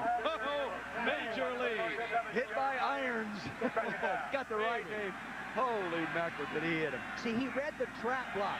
He saw the center block back and the guard pull, and he just comes up there, pow, and when he unloads on you, you go backwards. Nice job, Gerald. Wow. He's fun to watch. He really is. Gives me goosebumps. Second down and 10.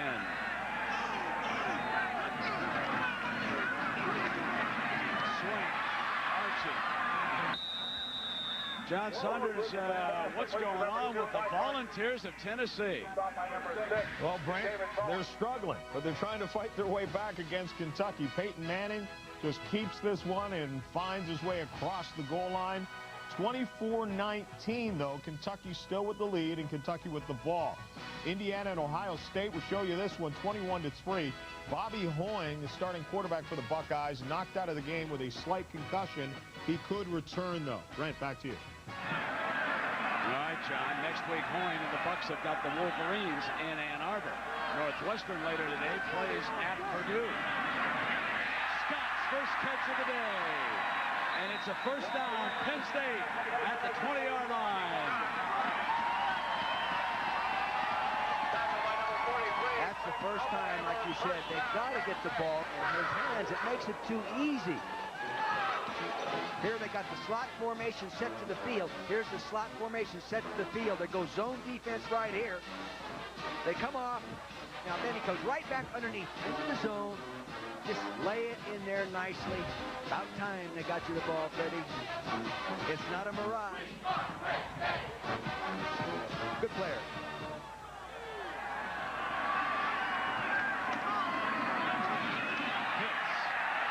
And he has run hard after Penn State gets the ball back. They've powered their way down to the 12-yard line. Great use of terms. Power. Power. Very close inside of the center position. Gaining momentum in there. He's knocking people around, which you don't normally do against this Michigan defense.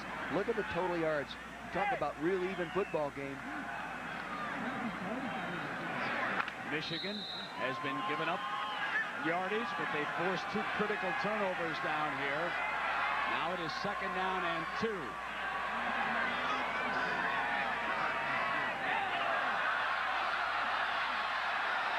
Trying to draw him offside with a long count. They run Whitman for the first down. That's what they did. They went on a long count and tried to draw him offside and earn the first down that way. They almost got him offside. Didn't get it. They just hand the play to the fullback for the first down. And this guy probably does not touch the ball often enough. John Whitman at 6'3", 230. He can move the football. Came into the ball game with a career average of 4.9. He's going to play a lot of football in the future. Penn State up by a field goal. Time left in your football game. Whitman and Pitts are the running backs. Scott's number 31. Whitman twisting and turning to the 6-yard line. Real nice job by the defensive lineman that time. He slanted underneath the offensive tackle, got some penetration, and here he comes off the field. He dinged his shoulder. That's Joaquin Fazell. He slanted underneath the tackle. The tackle didn't get him. He got penetration, but he hurt his shoulder in doing that.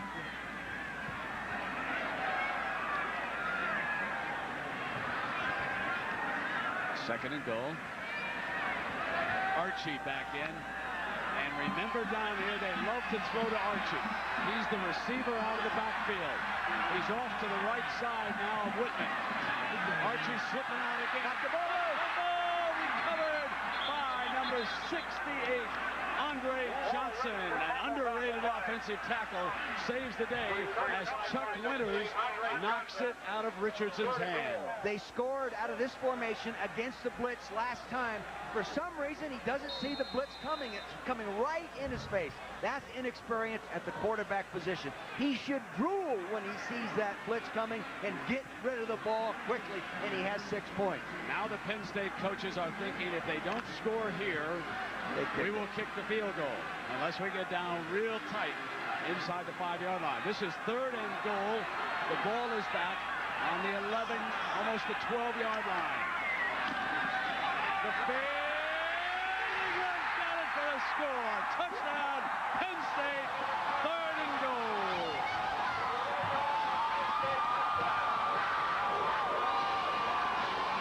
They went to the corner fade pattern. Andre Weathers, the young corner out there covering number 30, slipped and fell down.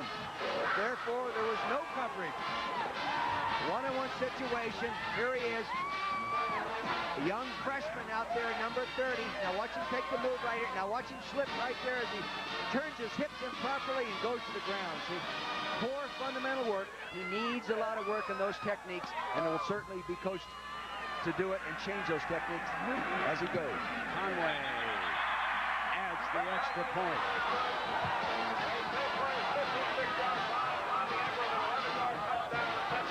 It's a 10-point Penn State lead. 9:40 to go. The Wolverines with some work ahead of them. I want my own place. A place where I can't be reached. I want to be off duty. I want to call a timeout. I want a mute button for reality. I want to put the world on hold and tell it, I'll get back to you. The new 1996 Monte Carlo. Personal space from genuine Chevrolet. 25 years together. They've just flown by. 25 years of kids, jobs, moving. I didn't just want to bring her back to her favorite place. I wanted to give her something she's only dreamt of.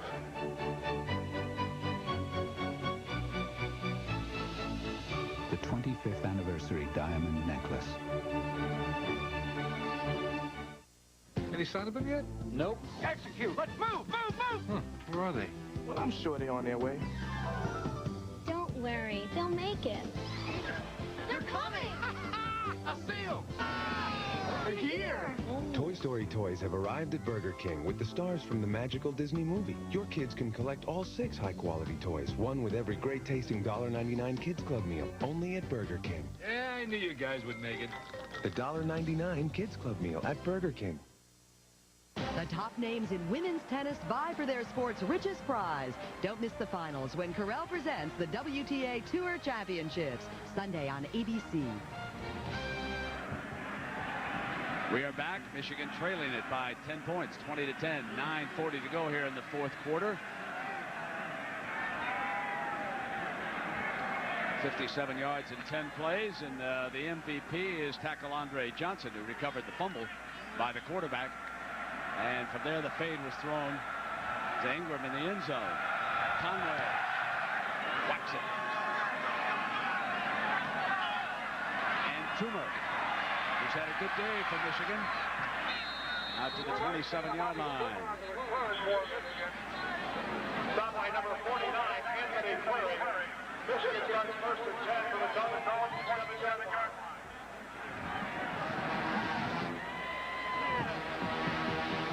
Boy, I tell you, they redeemed themselves after this one, Brent. The turnover going into score, come back, defensively, they go out on the field, they shut Michigan down, they get the ball back and take it down and get themselves a big play right here to Bobby Ingram. Good job, and nice job right here of throwing the ball properly by Wally Richardson. Now the Wolverines need to put it in overdrive. Howard's the running back. Collins coming. Howard picks him up. Collins kept coming. Complete to Toomer. Toomer works free in the zone. And Jimmy Nelson, the defender, number 44 there for the Nittany Lions. Boy, he did a nice job of maintaining his concentration. He was under pressure. Brent Collins hit him just after he threw the ball. He knew he was going to be hit, but it didn't matter. He maintained his concentration and threw the out pattern real well. He has grown in this ballgame. He's gotten a lot better since the first quarter. Good job, Brian.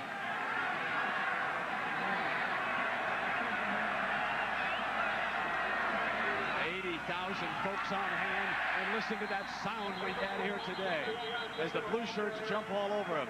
We've had some great sound provided today by Paul Glazer. No question, Paul's been working on a full stomach, and it really tells here. He's had some great audio today, Coach. Well, I've heard a lion growling off and on. Is that his full stomach? That's it. That's his mic.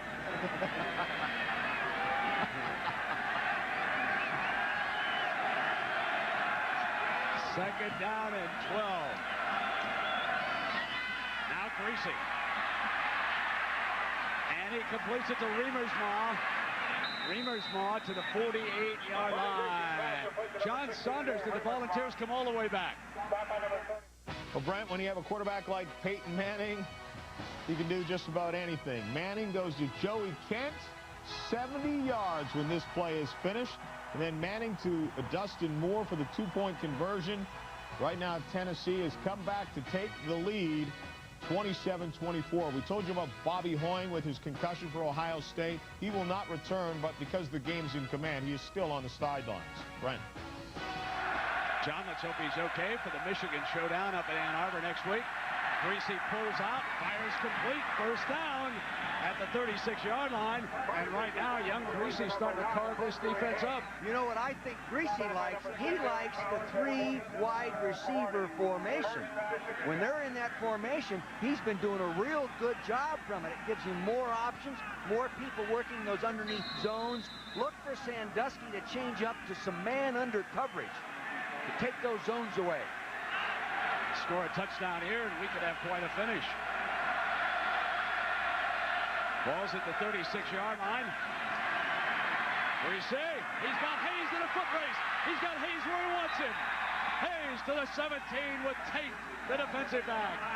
Real good job. See, they gave him the pressure, had him in the man-to-man situation. Then you're going to chase a guy on an underneath pattern. Hayes is a sprinter. He's got great speed. He comes underneath. But what Greasy did was such a nice job of number 14, maintaining poise, ignoring the rush. Here you've got a guy coming underneath all the way there. Really a good job. Look at Toomer. He's eating him up. Ty Streets, a talented youngster on the field. Hayes is out on this play. The Akabatuka's back. Touchdown, Michigan! Boy, when he gets to the red zone, he gets inside that 20-yard line. Nobody gets in the end zone any better. He takes it in there. Granted, there were some very good blocks up inside there. Nice traps inside. He read it right up in there, and boy, he split the safeties. Nice job. Great offensive drive. Good job by offensive coordinator Freddie Jackson of running the offense in an intense drive. Remy Hamilton.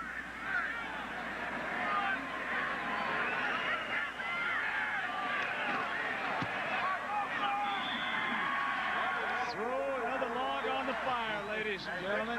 It's real comfortable. Open up another one. 7-12 left in Happy Valley, and it's going to be a dandy ending.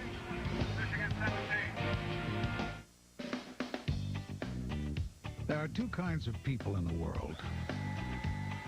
Those who say they'll get around to it, and those who actually do.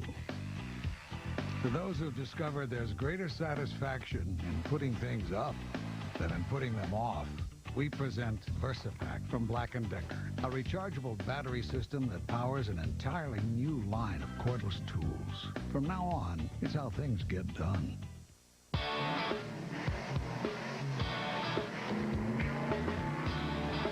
That's from my ex. That's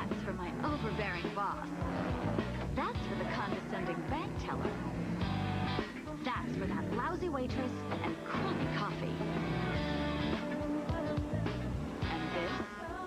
And this is for you. The Chevy Camaro's 200 horsepower, 3800 V6. Therapeutic, isn't it? Hey, sports fans. Hitachi Ultravision destroys the myth that there's nothing like the real thing. So get real with Hitachi and let the games begin. Hello? Attention, theater buffs.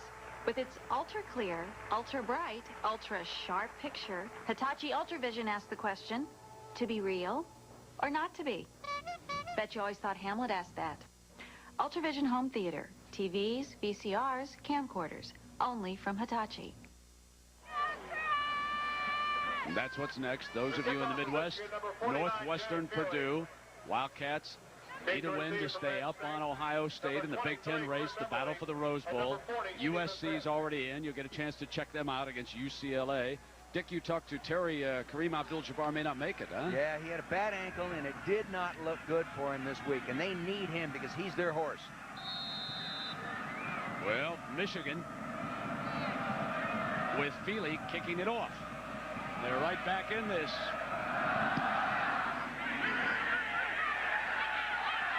Going to be returned from the 7 by Mr. Pitts, who has been very busy here today. Down in a pile.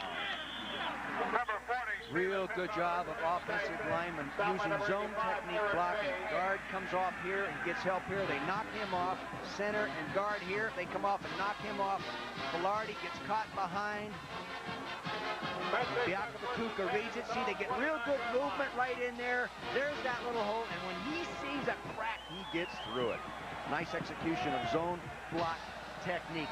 Bobby Morrison, the offensive line coach, is going to be pleased when he looks at that tape. Pitts is the tailback, and Milne is now the fullback directly behind Richardson. Scott, number 31, is the motion receiver. Pitts behind Milne. Slips to the outside, and Pitts crosses midfield, and he has stepped up big time in the second half. Chuck Winter is pushing him out of bounds. They have been running that cross blocking, and sometimes the linebacker will step down and constrict it too much. This time the tight end also blocks down. Right here, he blocks down, tackle, Conlon pulls, he constricts it, he bounces outside this time. He said, they ran inside me last time, I'm going to constrict it real hard, fight back inside. What's he do? He bounces outside. Right there, that play should be made by Stephen King. 27 should make that tackle. Pitts has carried 13 times for 106 yards, and there is Mr.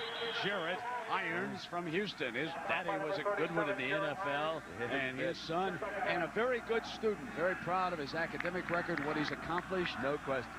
He's got it all screwed on correctly. Now Pitts with a big day. Not only running from scrimmage, but look at his all-purpose yards here today. 167 all-purpose yards for Stephen Pitts, who's going out in glory in Happy Valley. 2nd and 11. Oh, Richardson is wailed, but he hits Milne at the 45-yard line. Oh, did William Carr hit Richardson? William Carr hit him so hard he knocked himself out of his shoes. I'll tell you, Richardson stood in there. He stood in there and threw the strike, and Carr says, hey, I lost my shoe. Okay, give me some time to get it squared away. Get another nose guard in here. Well, there's a nose man. That's a nose guard right That's there. a nose guard. He's built like a nose guard, too. Here he comes right there. He just keeps coming. Now he loses his shoe right there. Richardson, the pocket's collapsing. He's down at midfield. Glenn Steele's on him. Yeah, very, very good play. The thing that Steele did is he kept coming. He kept coming. The pattern was taken away downfield. Good coverage. And Steele just kept coming. Another one of those good names. We have Iron and Steele. And you have a bumped head on the banister. You all right? What'd you say, Coach? Should I call the trainer? All right. Ohio State is punting to North. No, here we go. State. And the fair catch is signaled for at the 16-yard line by Toomer. 5 minutes left. 20-17. Penn State ahead. No day at the beach this one. Baker comes up with incredible new pretzel. Doesn't have any customers. Doesn't know how to reach them. Here's that post office has some very smart solutions. Calls for business kit. Baker finds ad mail can target pretzel lovers. Doesn't cost much. Gets his message across. Baker gets orders. Sends them parcel post. Customers are impressed. Baker gets more orders. Pretzels are a hit. Baker makes millions. Now he's the one getting baked. For information, call 1-800-USPS.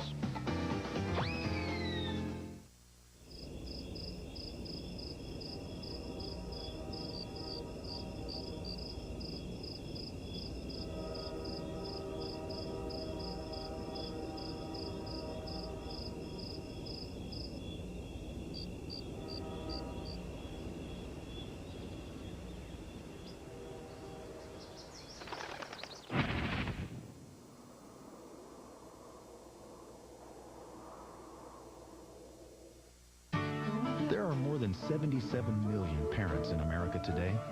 77 million moms and dads, all doing the same thing, worrying about their kids. That's why you need Chevy Lumina, a car you can trust. Lumina offers an integrated child safety package. Few cars can offer your kids this protection, and no car in its class can offer it for the price of a Lumina. For 77 million of you, that's one less thing to worry about. That's genuine Chevrolet. CFA College Football on ABC, brought to you by Chevrolet. The cars and trucks 36 million people depend on every day. Genuine Chevrolet. Tylenol, the pain reliever hospitals use most. Chili's Grill and Bar. Chili's grills like no place else. And Black & Decker, it's how things get done. Welcome to Happy Valley. Great turnout considering the conditions we've had here. It's nice to have had a roof over our head, a little light snow there as we started the second half, but it seems to have cleared away now, and all systems are go. Dick, we've got a first down for the Wolverines with 5 minutes to go, and they trail it by 3. Well, if they stick with what they've been doing with the 3 receiver formations and spread the defense across the field and just work against those zones, they're going to move the ball again. Here goes Joe Pa to talk about the snowballs. They're going to draw a penalty for the Nittany Lions. That's the other section, Coach. It's not us. It's those Michigan people that came up here, Coach, and they're trying to get, you know, they want to get the penalty. just imagine walking the sidelines as many times as Joe Paterno has. Amazing man, amazing stamina. Bianca Batuka, who scored that big touchdown on the last drive. In a tailback, Brian Greasy overthrows Riemersma, who was doubled. Killens has been on him all day, Dick, and done a heck of a job overall. And John Saunders, what about Tennessee? Well, Brent, this is hard to believe, but Kentucky back on top again. Watch this run by Billy Jack Haskins. Should have been bottled up there, gets hit again, and just comes out of a crowd somehow and goes 47 yards for the touchdown, 31-27. Tennessee is marching. They are right now in Kentucky territory. We'll keep you up to date, Brent. That's what happens when you don't want to play Northwestern, John. Second down and 10. There's the hand now to Bianca Batuka, who powers his way to the 23-yard line. They have run a number of times on obvious passing downs, Brent. A few times it paid off. A few times you wondered why they did it. But here's second and 10. They get in the eye and run the eye draw play. And now they have 33. Good decision. I'm not sure it's a good decision having Bianca Batuka out of the game on this third down, though, huh? Well, he's not a guy they throw the ball to us. He's only caught 4 balls coming into the game. Here's the 3 receiver formation. This is the formation you say that young Greasy's been the most comfortable with. Oh, had his man Hayes wide open, and Merck just hasn't had that stick him today, has he? Plus, I think Brian's throwing that close ball just a little too hard. Not taking some heat off Hayes, but he's throwing that one with a little too much zip. Boy, that one was humming, and all he needed was 5 yards. As you gain experience, remember, this is his first go at it. As you gain experience, like his dad did in the National Football League and at Purdue, you start pulling the string on that one and just dropping it in the belly.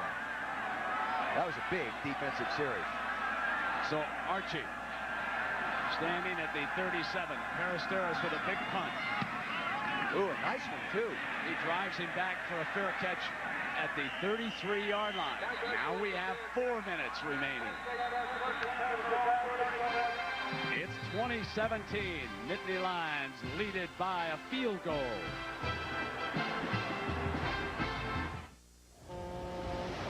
Got any Tylenol, Mike? No, but I've got this. Oh, no thanks. My doctor says ibuprofen can interfere with my high blood pressure medication. My dad uses these, and he takes medicine for his blood pressure. My doctor told me to use Tylenol. I mean, it works great, and he says it's safer for me. Wonder if my dad knows this. If you're using ibuprofen, Tylenol may be better for you. Talk to your doctor. Look, I'll see you in 8 hours, and I'll bring some Tylenol for your dad. Hey, Remington, shave this. The newest Remington Triple Foil. The only shaver with 3 micro screens now has a 50% greater cutting rate. For a close, smooth shave. The Remington Triple Foil. If you can grow it, we can shave it. Oh, I'm the kind of life for any job you do. Any job that needs 3 hands, but you've got only 2. Goes on the snake line from Black & Decker. I'll get around, around, around on the snake line.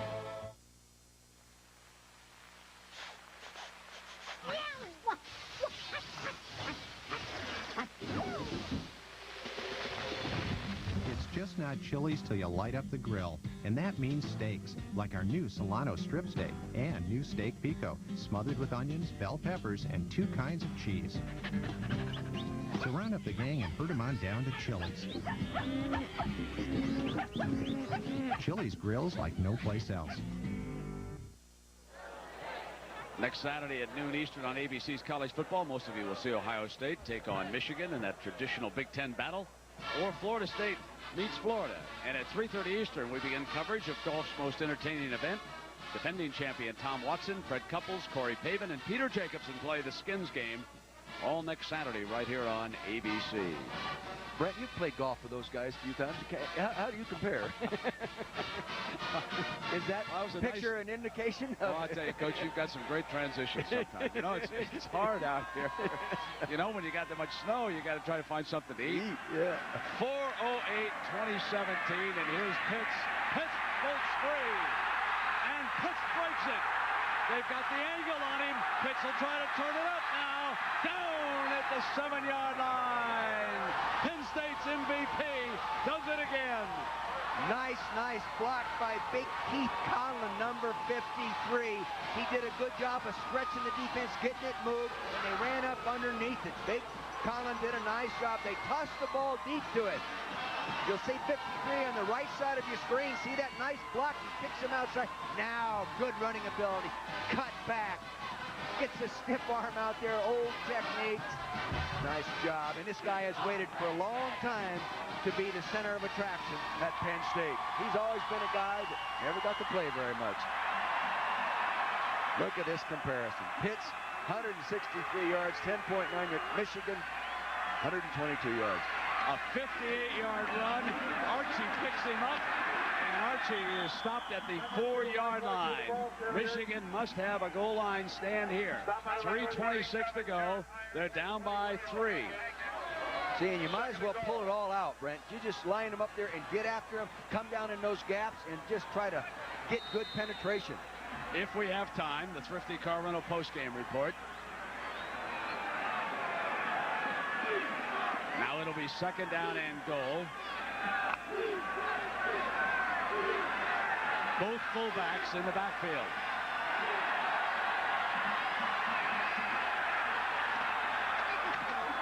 Good defense. Now it's going to be 3rd and goal as Whitman fails because of William Carr. David Bowman, 96 William Carr, 30. Good goal line defense. Coach Joe will get involved in this offensive call.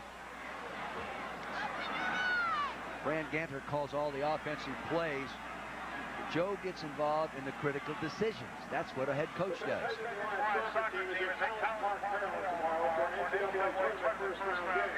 Bill Kenny in the left-hand corner of your screen, who coaches the offensive line, really had these kids ready to play today because they were running against the #1 defense against the run in the country. Bill Kenny right there in the middle of your screen talking to his war horses. Meanwhile, John Saunders, Tennessee, are they still chanting Comp USA Citrus Bowl? What's going on? Right now, they're still chanting that because Peyton Manning is leading them back. Greg Tyler, 14 yards, bowls his way in. Tennessee back on top, 34-31, but still 11 minutes left. Brent. An eternity left in that one, John. Here it's 2:48. Joe Paterno. Last year's Rose Bowl champions, Michigan. But 3 years ago, let's see, we've had Michigan at the Rose Bowl, Wisconsin at the Rose Bowl, Penn State at the Rose Bowl, and this year either Ohio State or Northwestern. So certainly some balance in the Big Ten. And Joe Paterno yesterday at lunch, he was raving about what he has found in this conference so far. He really expected to wrap up a second straight Big Ten championship this year. He did not anticipate as much trouble as his Nittany Lions have experienced within the conference. He said the conference has speed, much more speed than a lot of folks give it credit for. He thinks Ohio State's faster than some of those teams down south right now. Now his Nittany Lions, Richardson's going to throw. Broken up beautifully in the end zone by Bowens. That was a good call, a gutsy call, but a real nice defensive play by a true freshman, David Bowens. Normally you would fool a true freshman. They didn't do it that time, and they could not get the ball to Bobby Stevens, number 80. Nice defense for you, young man. Look at Coach Carr says, nice job. Well, it's a three-point game, and it's 4th and goal right now. So you know there's no percentage in kicking that field goal right now and sitting on. Well, no, there isn't. Yeah, a field goal could tie it up if you don't get the 3. So would Michigan even think about playing for a tie? They may not have a choice. That's kind of interesting, Coach. It's a Penn State! Joe Nastasi. Was that a shot? Coach Paterno called that one. Only the head coach can call that one. Hey, nice job, Joe. Yeah, when you think about the numbers, 6 doesn't do much for you. Michigan can beat you with a touchdown, and I don't think the Wolverines are going to play for a tie today. Harding's number 50 pulled out of his guard position, got a kick-out lead block, and they walked in. That's the first time I have ever seen that type of fake field goal. Very good coaching and good design.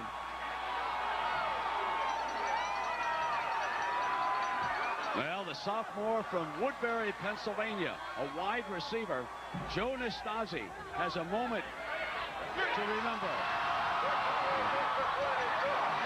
Very good blocking scheme that time. Very clever. No more snowballs. We're winning this game.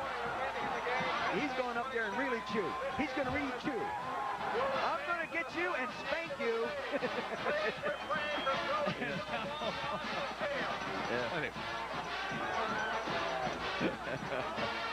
Oh, they got his Italian up.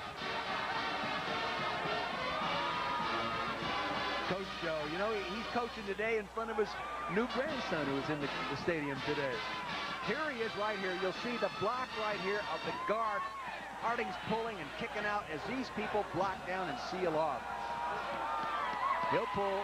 Here they come. Now here he comes and he kicks out. He leads up to the hole. There, what a hole. Woo! That's a canyon, not a hole. Big play. First time I've ever seen that one.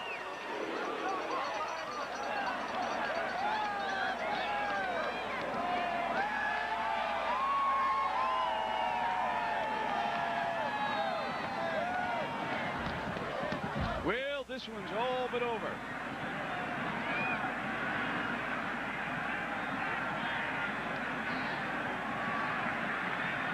And the Blue Band, unable to march on the field because of the conditions.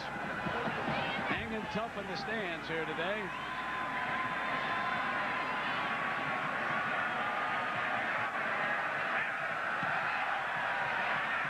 And Conway booms one. Mercury. Great kickoff coverage. Great special teams play. John Saunders, what's ahead of us?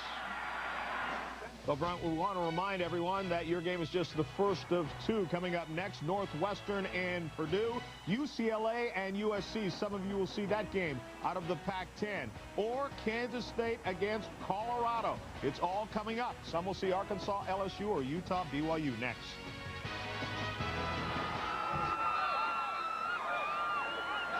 Yeah, here's Greasy.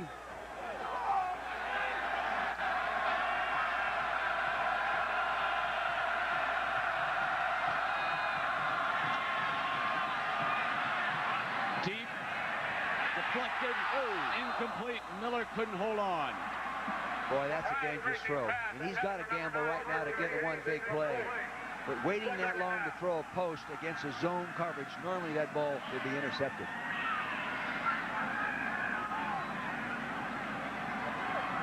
I've been impressed with Brian.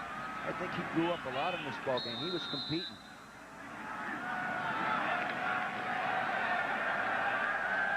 Wolverines down 10. 2nd and 10.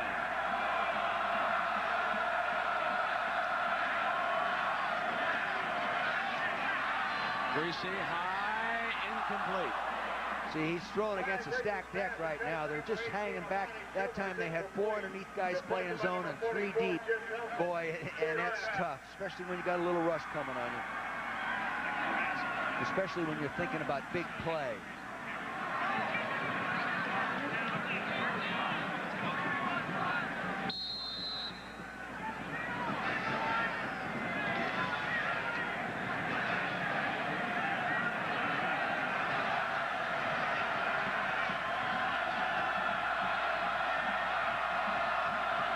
So on 3rd and 10,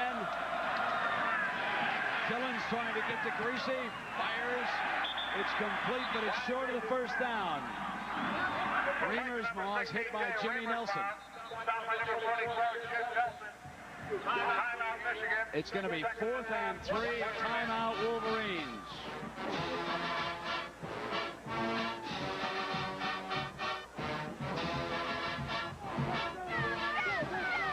They've been running a number of these little underneath patterns, Brent. If they're going to go for it right now, you can expect a zone coverage. They'll give you that thing underneath. You'll get the first down, and maybe you get 4 or 5 more plays to get that touchdown. That's the second game of our doubleheader here on ABC. Still coming up. 4th down and 3. 2 minutes and 10 seconds to go.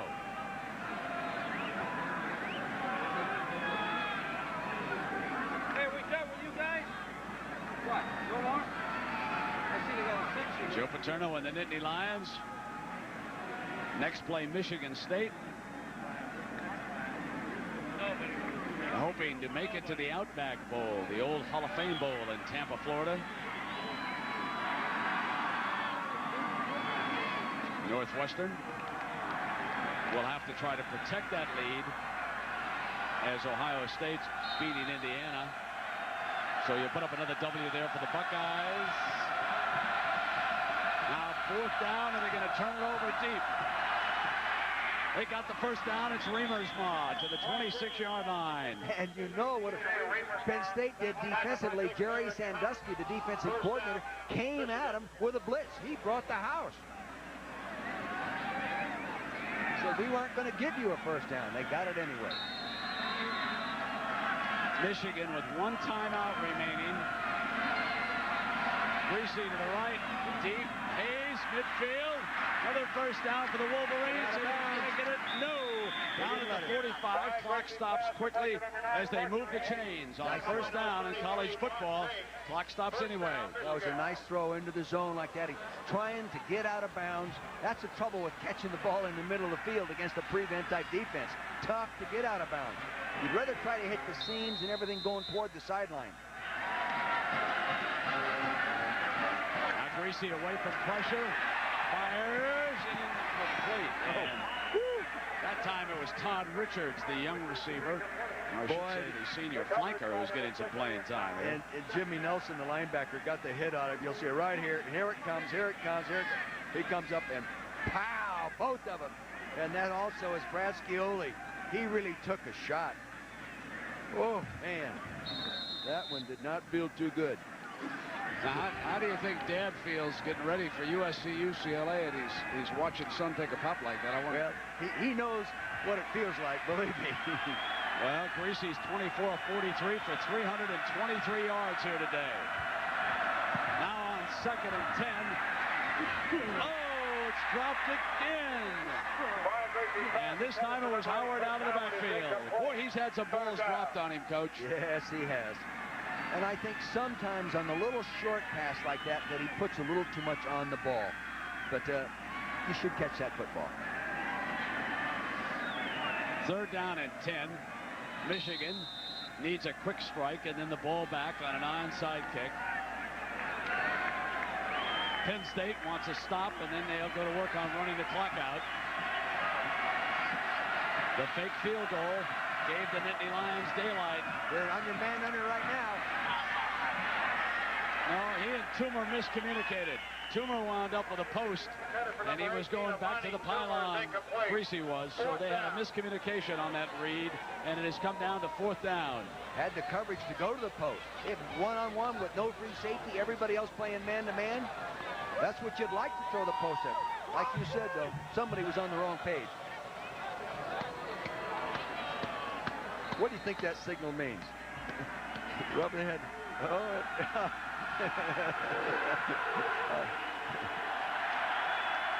must have 10 yards for this baby's history.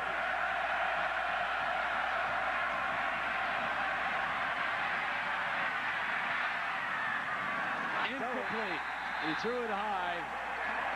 Richards open on the play, and Penn State now has a chance to run it out. He might have been able to scramble and for the flag and make the 1st down as a running quarterback here. He gets outside the pocket. He's flushed up inside. You see Brandon Noble, 93. There's a little room there, but you see the linebacker there, number 6, Aaron Collins, to come up to force him to run, to force him to throw. Run off the clock. They'll take all the time they can take.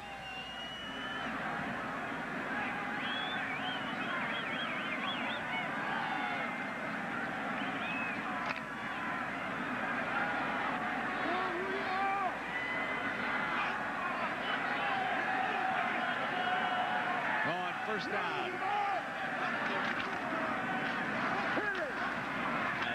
Inside handoff, working away on the clock. Right now, actually, Penn State now does not have to run another offensive play. Michigan's out of timeouts. There's a minute and 20. You can just flop on now and win this football game. Don't have to take any chances at all.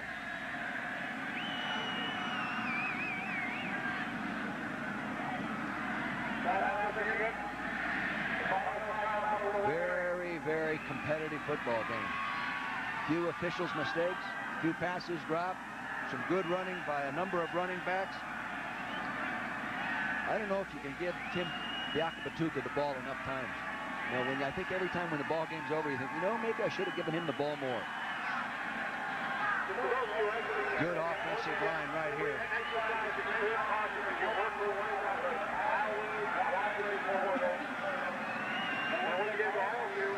1:20 left. It's 27-17. Penn State closing in on another victory for Joe Paterno. His team hopes to make it to the Outback Bowl in Tampa. Michigan's dreams of making it to Florida would seem to be over with this loss here today, but there's still the Alamo Bowl and the San Antonio and the Sun Bowl in El Paso. And play is whistled down as the flags come flying. Jeff Harding's moved the senior left guard in that situation. False start on the offense, 5 yards. That's all right, Jeff Harding. You're allowed to move. Played the whole year and never gave up a sack. He's been an All-American. He's been an academic All-American. He's done it all here at Penn State, playing his last game. His family has got to be proud of him, and his family, there's enough of them. There's 10 kids in the family to be proud of him.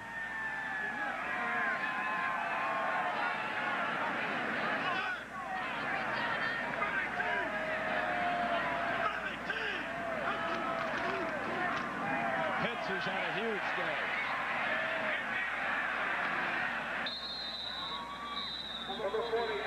Well, actually, all they have to do is flop on. They don't have to run offensive plays. Michigan can't stop the clock. I wonder now if he's thinking he's got any offensive players that are seniors that have not played at all, that they can go in and make a snap or two, finish out their career. Talking to Fran Ganter, Lloyd Carr will do a great job of coaching at Michigan.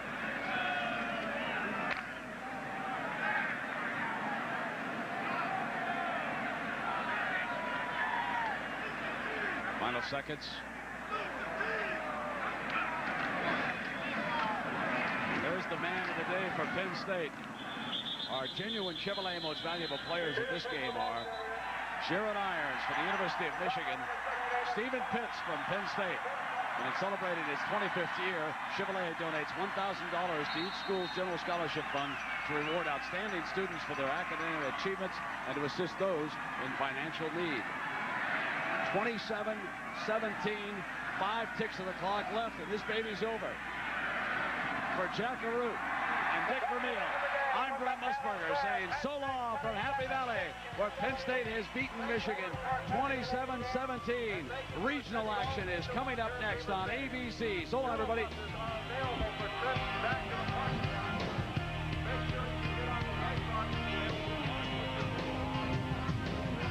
On Action Monday, McBride goes undercover to expose some dirty cops and gets backup from another marshal. What side of the bed do you normally sleep on? Can they survive Southern hospitality? What's next? Who wants to know what next, boy? The Marshal, that. Are you ready for some football? It's a key battle when the San Francisco 49ers take on the Miami Dolphins on Monday Night Football after the Marshal here on ABC. 11%.